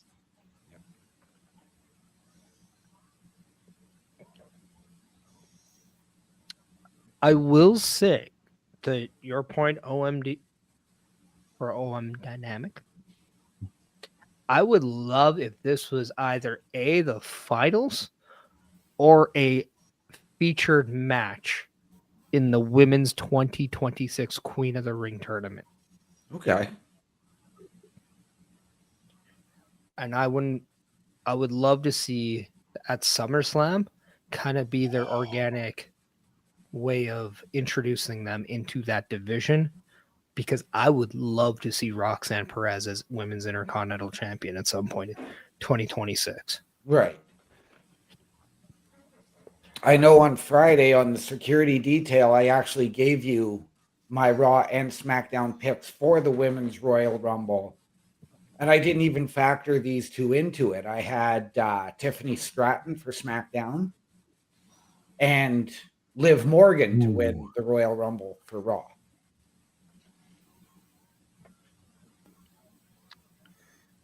Okay, but let's say if it came down to those 2, OMD, who would you choose then? Liv. Way to make the Godfather happy. No, I think because of Liv having been there 3 of the last 4 years to that final 2, and now you've got Roxanne, who was just there last year after coming in number 3 representing NXT.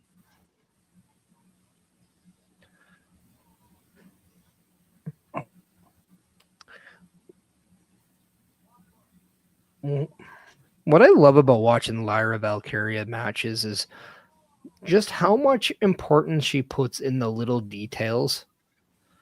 It's almost watching the female Chad Gable. Yeah. In that way, because Chad Gable spend so much time on making sure every little detail of a move, a transition, or even a sequence is correct. And I can see the same with Lyra Valkyria. And then I see anger when it doesn't go right. That is the sign of a true perfectionist in the ring. Yeah. And once we see Lyra truly break out of that shell from a personality level, as we are starting to see that now with Bayley, we have a bona fide superstar on our hand. Yeah. We were starting to see it after she lost the Women's Intercontinental Championship to Becky Lynch, and then going for those couple of rematches. And now this pairing has really started to truly bring it out of her a little bit more. So I liked where you were going with turning them both. I would honestly much rather see Lyra turn straight heel. I think if there was one person, if you were going to bring up for Lyra as a heel and somebody who's just as frustrated, again, I go Tatum Paxley, but if you're going to do it with Bayley, the one person I bring up is Izzy Dame over Fatal Influence. Honestly, I think Izzy Dane needs a good run as a champion in NXT before she goes. Oh, did you see that? Did you see that? I did. Yeah, I saw that kick. I was just about to ask you too before we started getting those little bit of shenanigans at the end.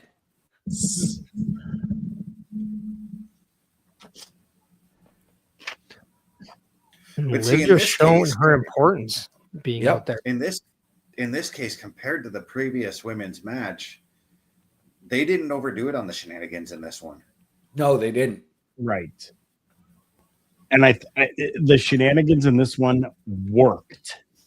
Mm-hmm. Right. It not necessarily that it was needed, but it was good to have it, as opposed to the last one where I don't think that it was needed because it's continuously happening week after week after week with them. This, I think, was just done well. Isn't it also quite ironic that we saw the foreshadow of Saturday's match with Bayley and Sol Ruca? And how ironic is it that both Bayley and Sol Ruca are paired with someone, and the narrative is who's turning on who? Yeah. With Sol Ruca, it's Zarya, and we expect maybe at some point one of them to turn on the other, just like Bayley and Lyra. So I pose the question,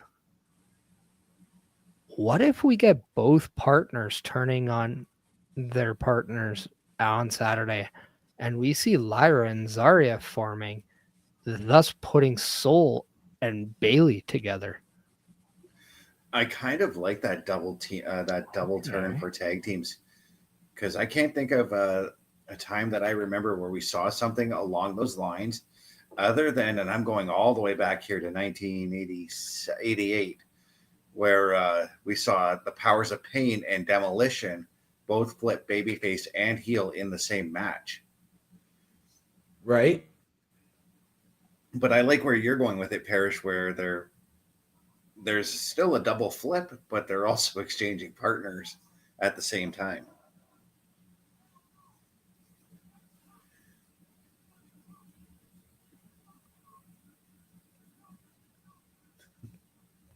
And now we got Grayson Waller trolling the KC fans. Yep.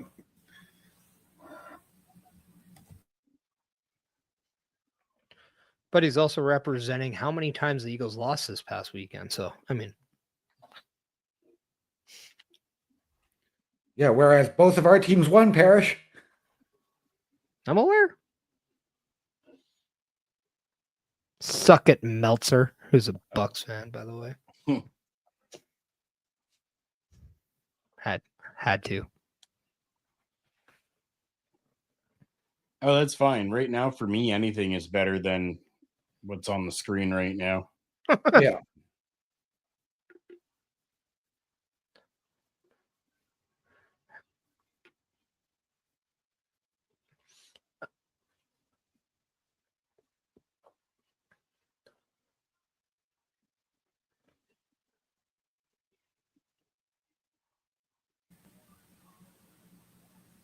So And next week we are getting the Usos and the New Day.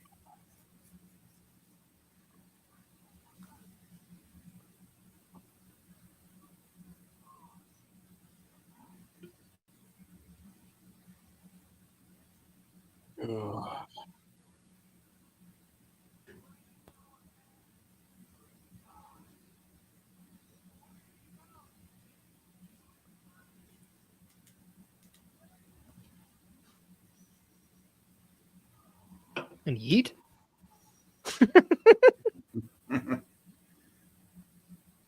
Why are their hands kind of like the LA Knight look thing? I don't know.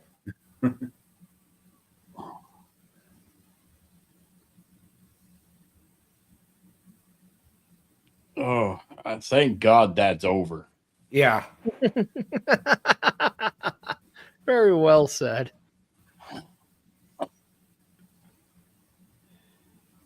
Yeah, we're getting more of this training vignette with Maxine and Natty now.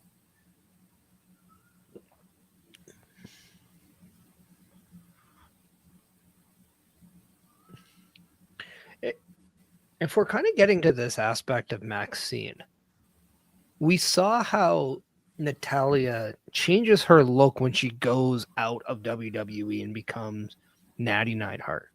Yeah. Should we see the same with Maxine? And she doesn't have the Chad Gable-esque singlet where she puts the straps down. Should we see more of like an MMA type gear set with her to match what Natalya is doing on her side? I think so, and I think we are going to get this the Natty that we've been seeing outside the WWE in the WWE at this point as well. And I do feel like that this is going to lead to a breakup between the two of them. Well, I don't think they're going to break up. No. I think I think if Maxine loses the Intercontinental Championship, whether we have an extended feud, I think that's when we're going to see the breakout of the Dungeon Dolls in the women's tag division. I wonder if that's kind of where this is going. Once we get the video that Maxine completely gets Natalya, as we're seeing these training videos slowly evolve to seeing just how Maxine can like get better and better every time. I wonder if that's when we start getting it. Possibly. Oh, interesting. Wow. Natty has been training Maxine, and then at the end of this, we get Maxine saying again after Natty's down on the floor. Wow. She did say that on the last one as well, but she was on the opposite where she didn't know when to say when. Right. This time she's doing it when she's ahead and she's not taking no for an answer from Natalya. Yeah.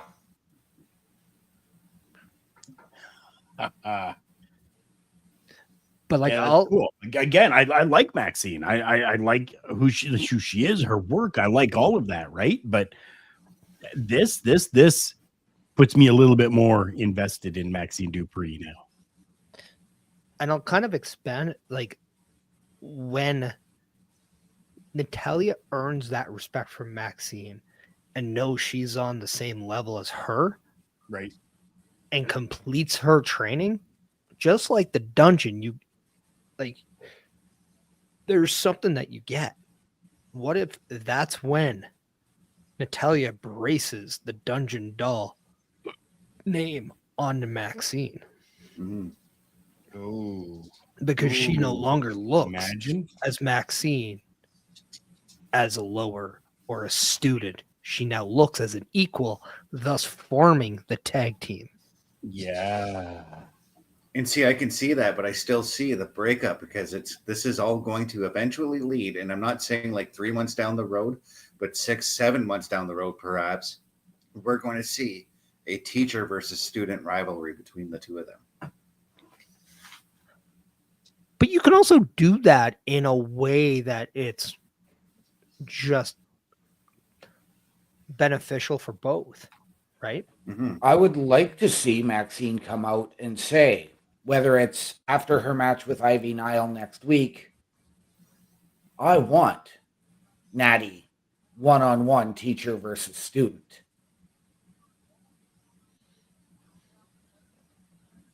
And if the two of them have enough respect for each other, then it's not going to matter.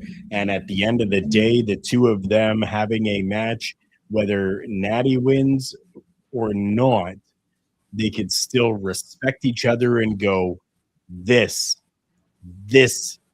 is what we need to dominate in a tag team division.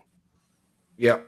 So that feud can definitely happen for sure, but it doesn't need to necessarily mean that they're going to break up at some point. This is going to bring them closer together and allow them to be that dominant force in a women's tag division. It's an iron sharpens iron type of scenario. Yes. I prefer the phrase iron cuts iron, but that's only because I just had a show with it. The fire cuts iron. But Bobby is coming up with a point is how about Natty gets a shot at the Intercontinental Championship? And what if we go in this direction where Ivy Nile defeats Maxine? And then all of a sudden we have this match where maybe Natalia feels she has to teach Maxine another lesson. And they have maybe a match within that segment type. Right? And Maxine just falls short. Natty then has a match with Ivy Nile for the Intercontinental Championship. Ivy Nile beats Natalia. They go back and have another match in the segment where Maxine wins. And they realize it's at that time they need each other to become better. Okay. That could work too. It's almost like the Apollo Creed and Rocky thing where eventually you got to find out. Yep. But I don't think that necessarily means you have to be enemies. Right. Yeah. It's also very interesting that LA Knight doesn't have tape on his right hand. He normally does. True.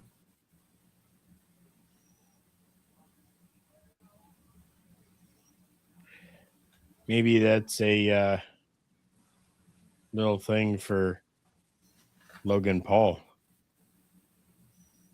He also has like the armbands, doesn't he? Like the little short ones. Yep. Right, right. But I mean, when you're working, what side do you work? Are we in Japan or not? No, we're in North America. Yeah. Doing AAA or no? No, North America. We're in the US. I work all sides. I work the camera side. I work the hot typically crowd when side. you're working a person, what do you work? He's like, shut up and answer the question. You work the left. Right. Now, Logan Paul is trained enough, but does he maybe forget things sometimes? Maybe. Sure, like everybody does. So maybe that's a little bit of a, hey, don't forget, work this side, work this side.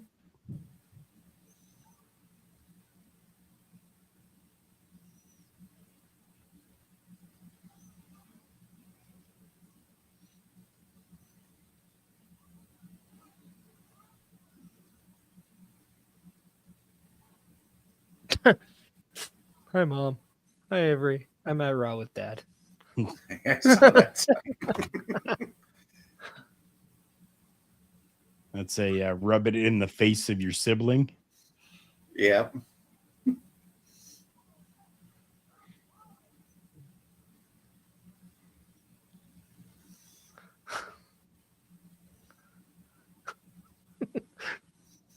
4 Be funny letters, if 1 somebody word. just had Woof. like that as like a curse word there instead. Woof.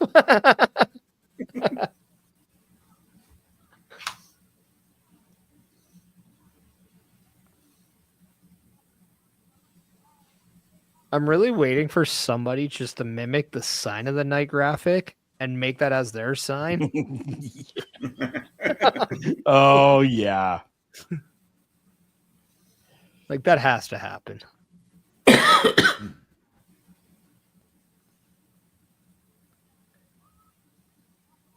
I like that they're doing this because it just encourages fans to start bringing signs into the crowd again. And it's, to me, it was a lost art in wrestling for the fans to do that for the longest time. Yeah. Well, I mean, it encourages those that are able to see that segment. Mm-hmm.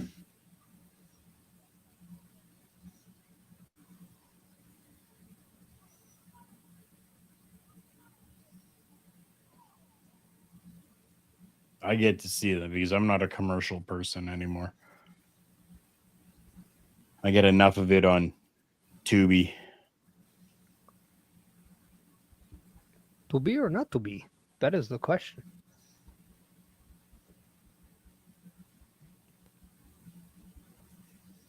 I think Tubi, to be honest. Or maybe not Tubi. Maybe Plex.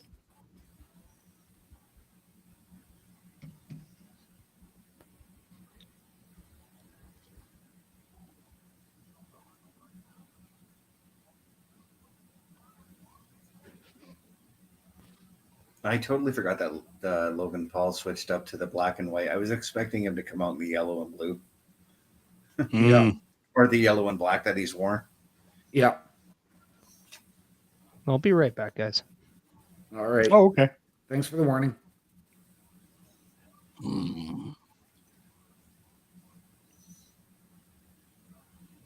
Oh, Paul Heyman is out there. Okay. Paul Heyman Yep. is out there because, yes, Logan Paul is a member of the Vision. Right. But is this our main event, guys, or are we expecting something more after this? I think this is the main event. I'm looking at the timing of our show, and that's a lot of time for a main event, though, because usually they wrap up at about, I would say, 25 after the top of the hour. Right, but I'm sure there's going to be another,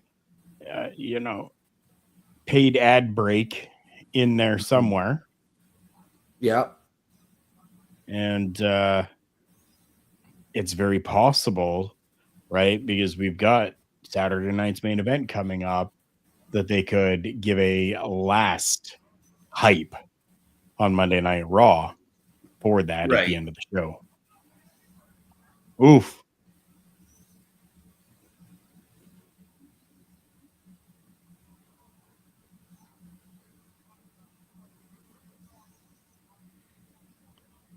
Now, I am going to say this. I fully expect the Vision to get involved. I'm expecting this match to end with LA Knight winning by DQ. But who's going to come down and help LA Knight in that, besides perhaps a Rey Mysterio, who LA Knight saved earlier? Yeah, that's a good question.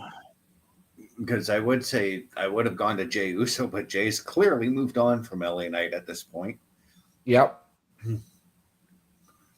Is this where we get the return of CM Punk to Raw after taking last week off? I like that because now you got to start, because you do have to start building to Braun and Punk as well.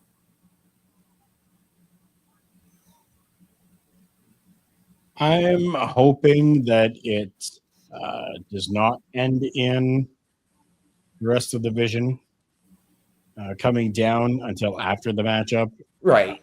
We could still have LA Knight win by disqualification. They're really kind of promoting this brass knuckle thing.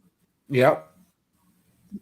So we have him attempt to win by using the brass knuckles. You know what I mean? Yep. Yeah. And then keeps them on his hand or something, and the referee's counting and then sees them on his hand and then disqualifies them or something like that. But then the rest of the division come down. Right. We've had a lot of interference and shenanigans tonight. Yeah. Yeah. The other thing I'm going to ask is, do we get that mystery man again after the match? Maybe do we get that reveal? Too soon. Okay. But I still you need could to- see yeah, that I still- involvement. Yeah, I want to see that for a few more weeks at least.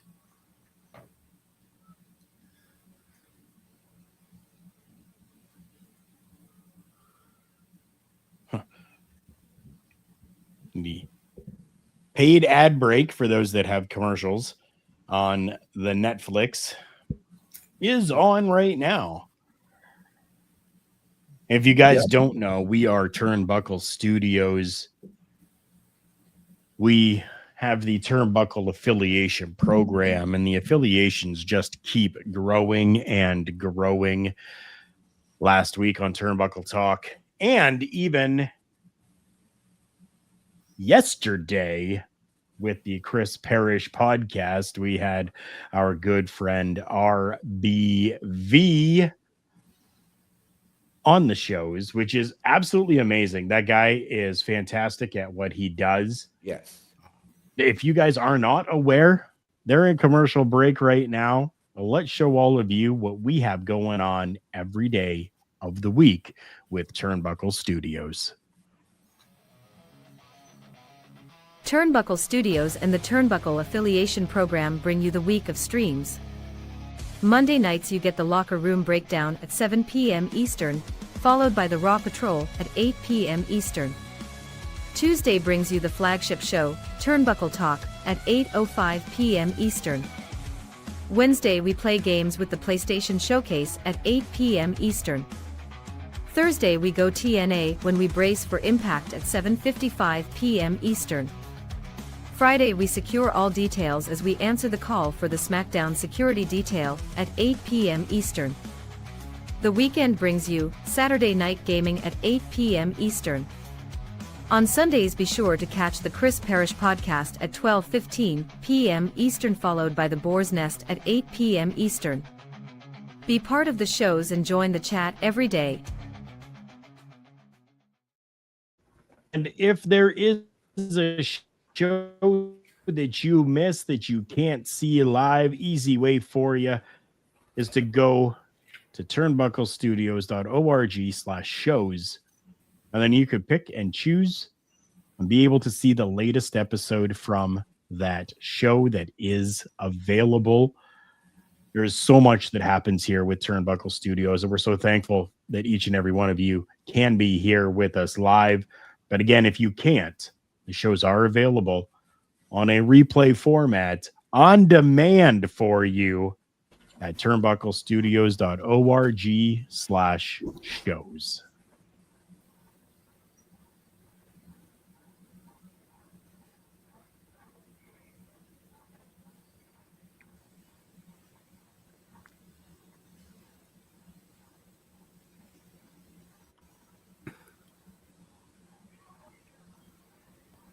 I wonder if you can get that championship title from the shop that just has the barcode in the middle. Right? Maybe.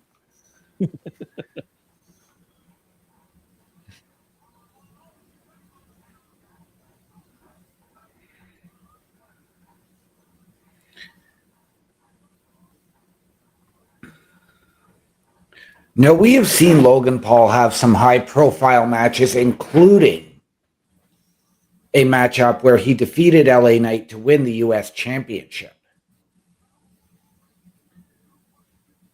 Where has Logan Paul's true Star Maker match been?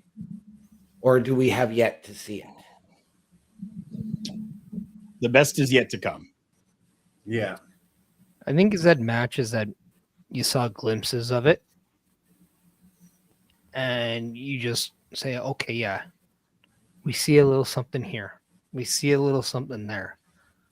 The one match he had with Rey Mysterio, You know, we saw his instincts, right? Mm-hmm. When we saw his match with Roman Reigns, we saw how he was able to slow down.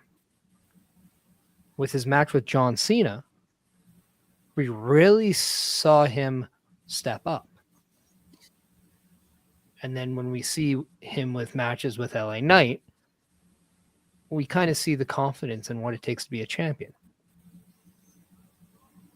I don't think we've really seen that one match where everything has come together yet.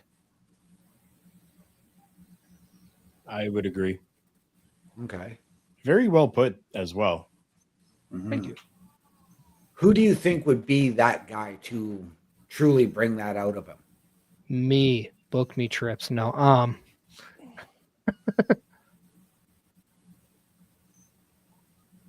I don't know. It almost could be anybody. Like it could be a veteran. It could be somebody who's on the same wavelength as him. It could be somebody like a Randy Orton. Thank you. Thank Could you. be I was somebody going to like- say maybe yeah. I'm biased, but I would say Randy Orton. Randy Orton was actually the first name that crossed my mind as well. Could even be Cody Rhodes. Yep.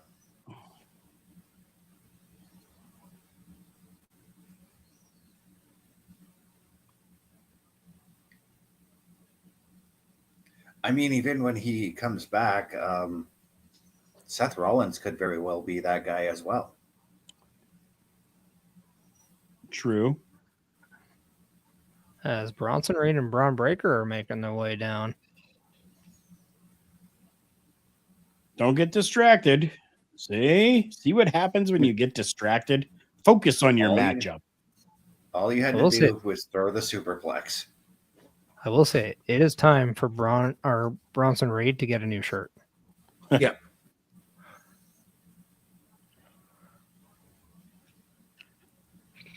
Just put big and then put Bronson is good. It'd be hilarious with the simplicity. Yeah. Mm.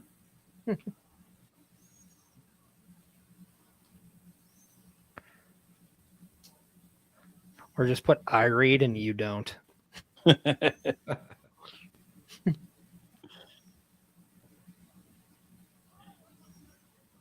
Oh, nice. I think honestly, all you need is just a shirt that says big. That's it. Just big. Yep. I feel like Big Show would have had a shirt that just said big on it. He did. Yep.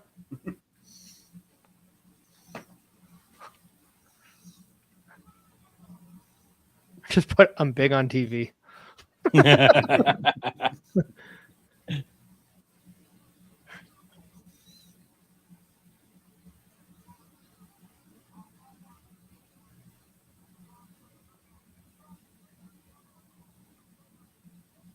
Did Barrett say these 4 pairs of eyes? I think so. I think so too. There's only 2 pairs of eyes to equal the 4 eyes. Well, no, because you got Bronson, you got Braun Breaker, you got Paul Heyman, you got Logan Paul.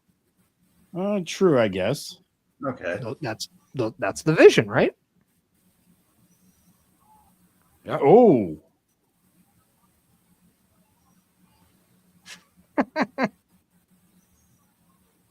Back over to the announce table. Are we going to see it destroyed tonight? I mean, it is reinforced. Oh, here we go.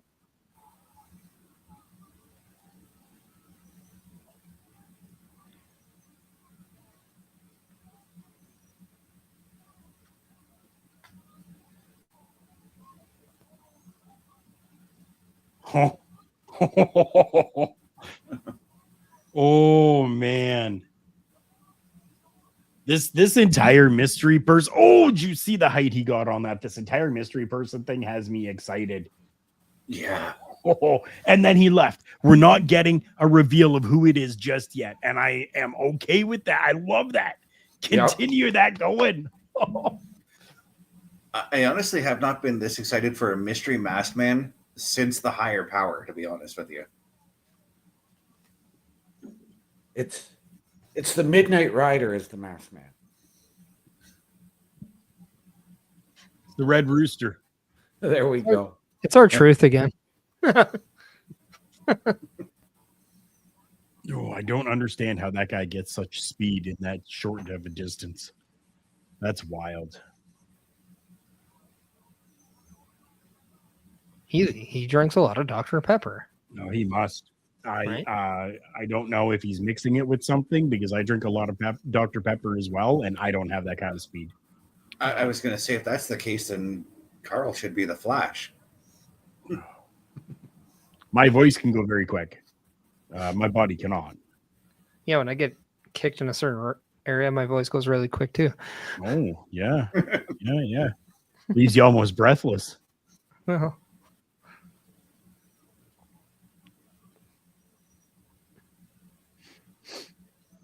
See, nobody. See, this is what I thought. Nobody. Yeah. Unless they turn around and start to beat down again and we see Roman. Right? Like that just kind of makes a little bit of sense still, but not even anymore. Bronson Reed is getting that like look in his eye where he's like, I kind of want to go upstairs right now. Paul Heyman's got the microphone, so yes.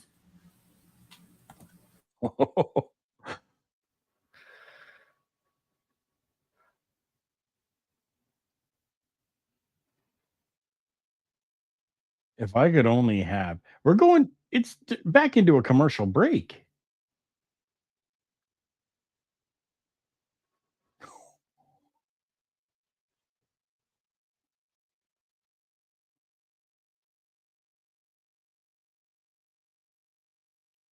Wow.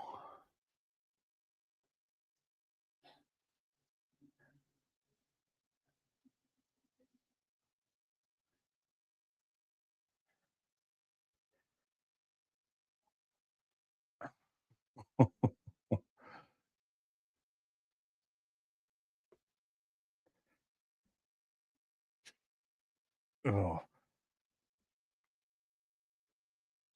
I would love to have even just 1% of the amazing talent that Paul Heyman has. Wow.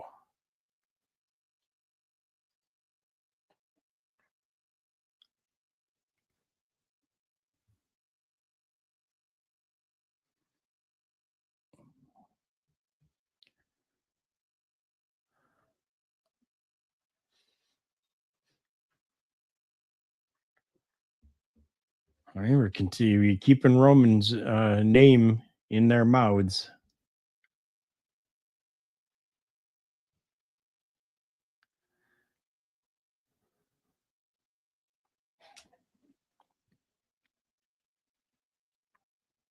And then you got Logan Paul.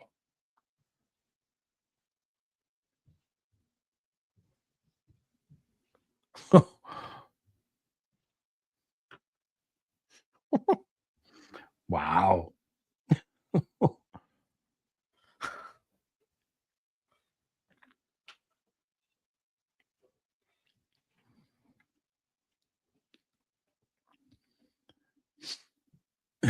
It's good.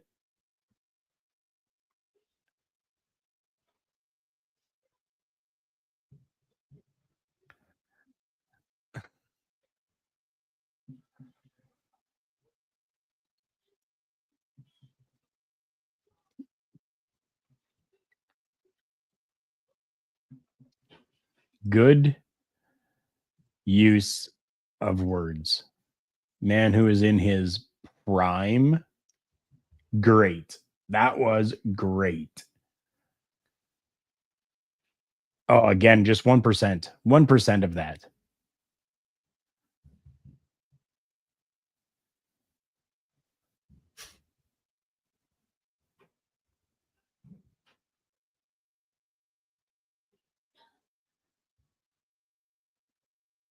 Okay. What? Oh, back to the ring. Okay.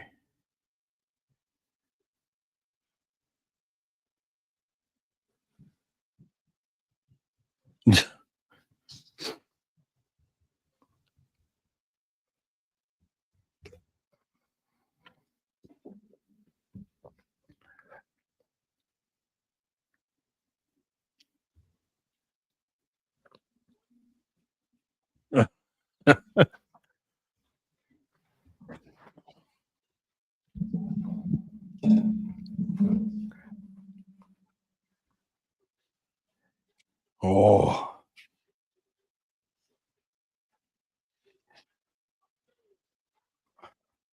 such hype.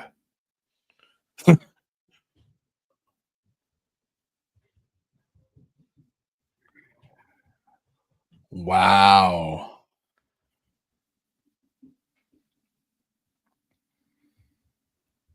Wow. I love that they're taking the time to hype this 1-year anniversary show. This is 100% building to somebody coming out, I think. And I got a feeling it might be Punk based off who they're handing the mic to. I think it could be. Could it be Jericho? Maybe.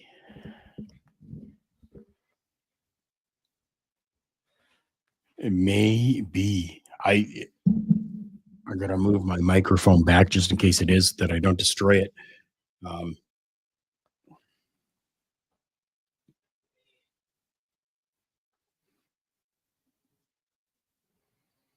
Okay. Good question.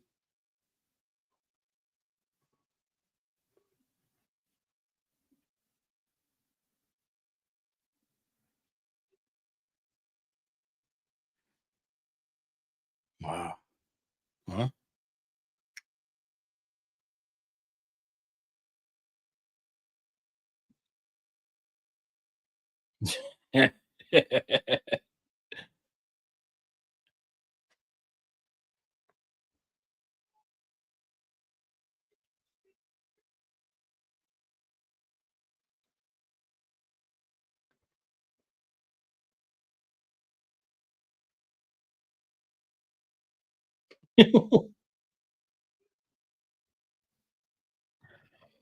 Oh, wow.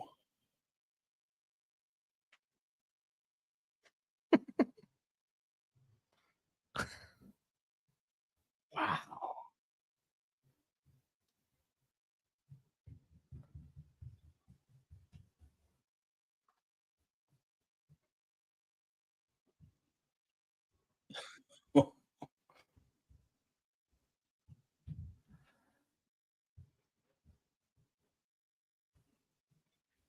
Yeah. Yeah. Right.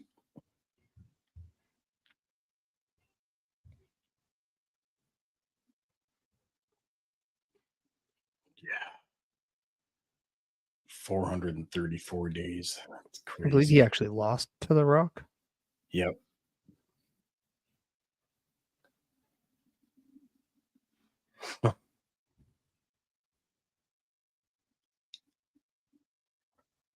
Oof.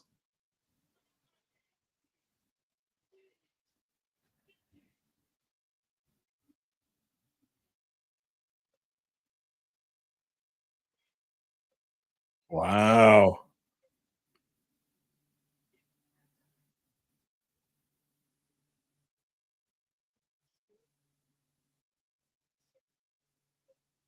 This.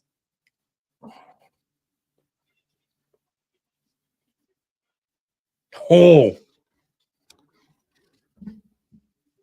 wow. I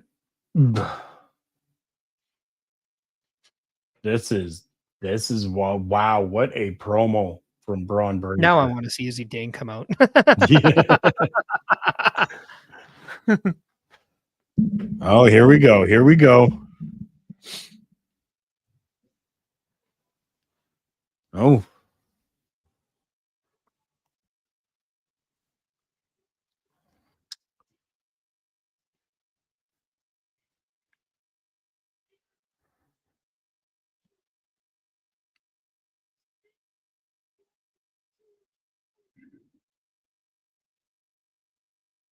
Gee.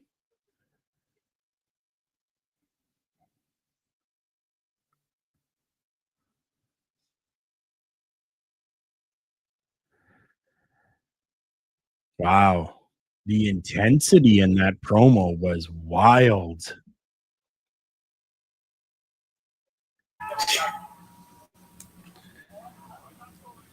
That Just was the promo that was needed. Last week, I was not as impressed with Breaker's promo. Tonight's 100% better. You have to just love the consistency. And then now he's put together 2 of his better promos that he's ever have cut. mm-hmm. So you have to love the consistency that Braun Breaker's showing you on the microphone, which it's something you have to do if you need to be a world championship type talent.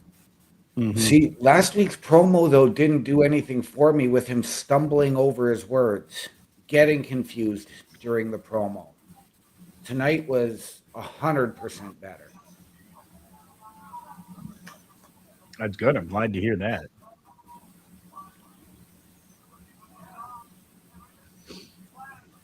What are they doing with him now? Oh.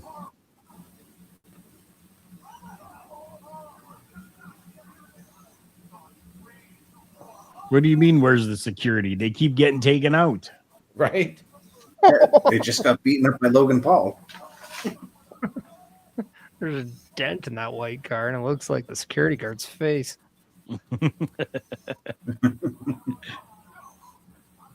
Oh, my goodness. Oh, my goodness. No way this is happening. No way. No way.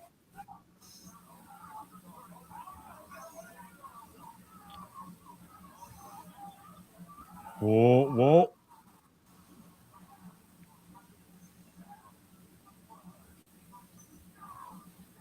Holy.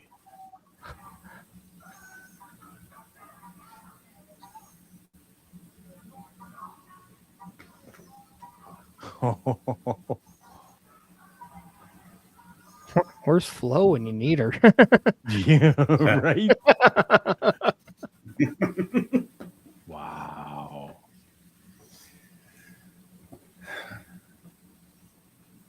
What a way to end that show.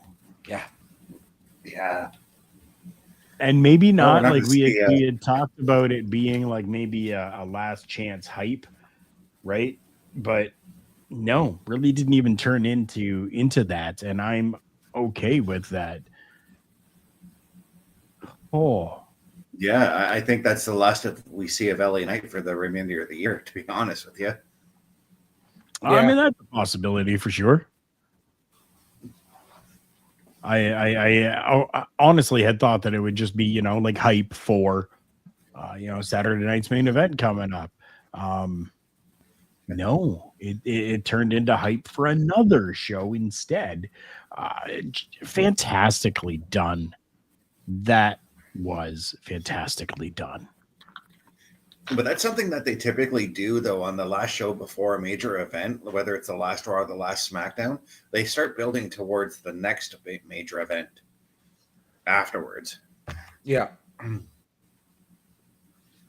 mean, now you can build because we've got Saturday night's main event and SmackDown in July. Then you've got the January. Then you've got the Royal Rumble. Yeah. So now we're starting to get that build, and I am here for it.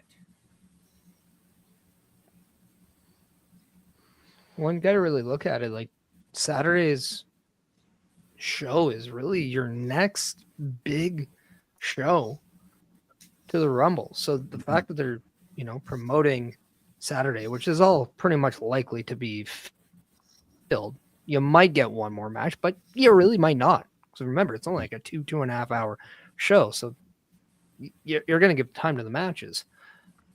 Yeah. Then you're building to that January 5th Raw. And that's going to hold its own up until the 31st for the Rumble. So you're starting to kind of see where the checkpoints are for the next month and a half to 2 months. So it's going to be very curious to kind of see how everything progresses.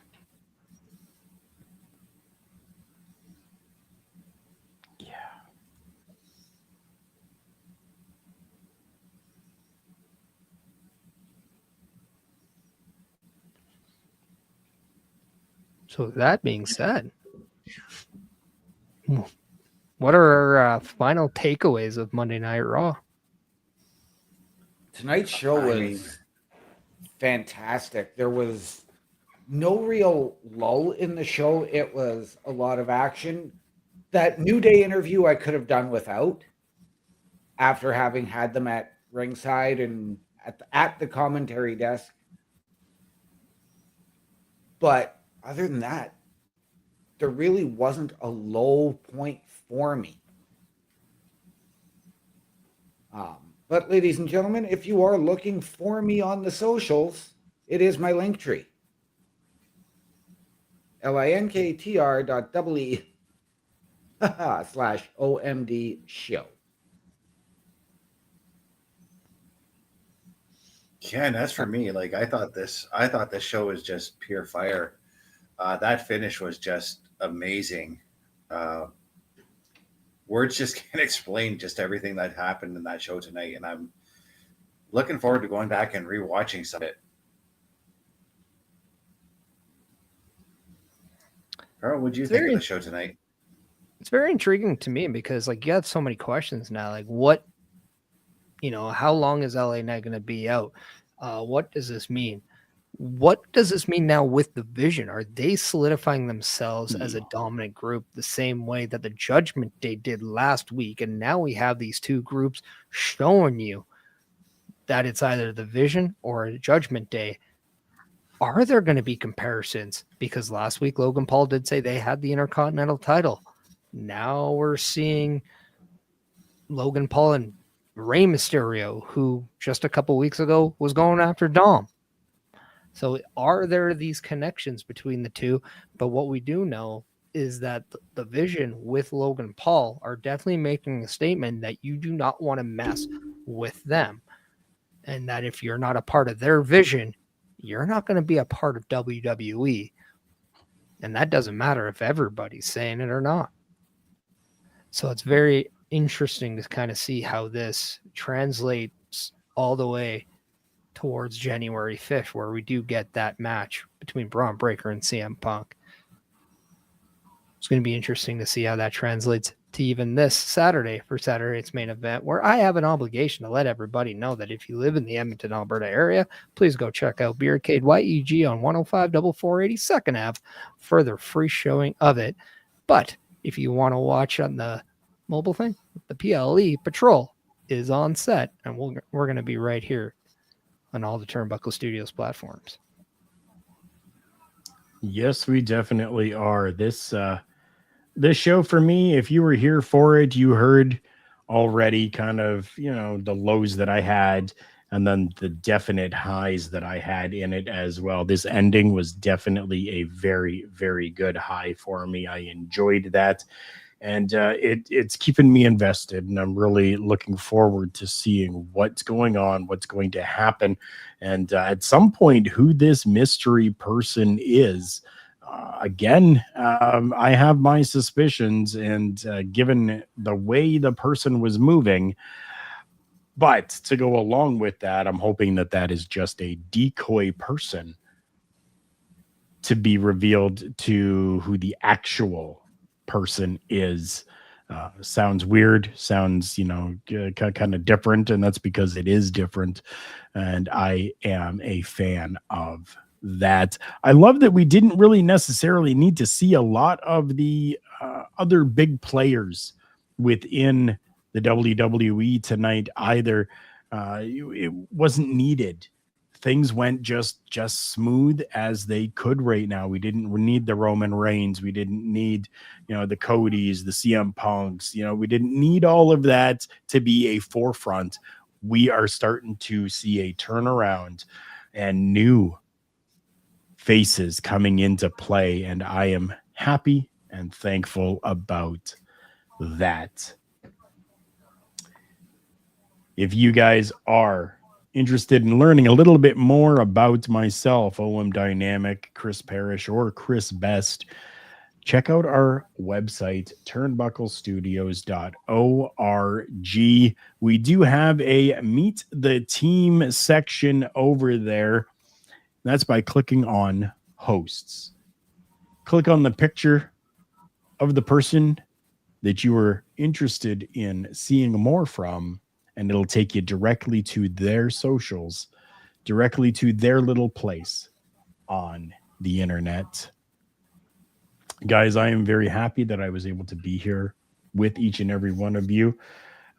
Here for that run-in parish that is infamous with this show now, and I absolutely love it and look forward to it when available to happen.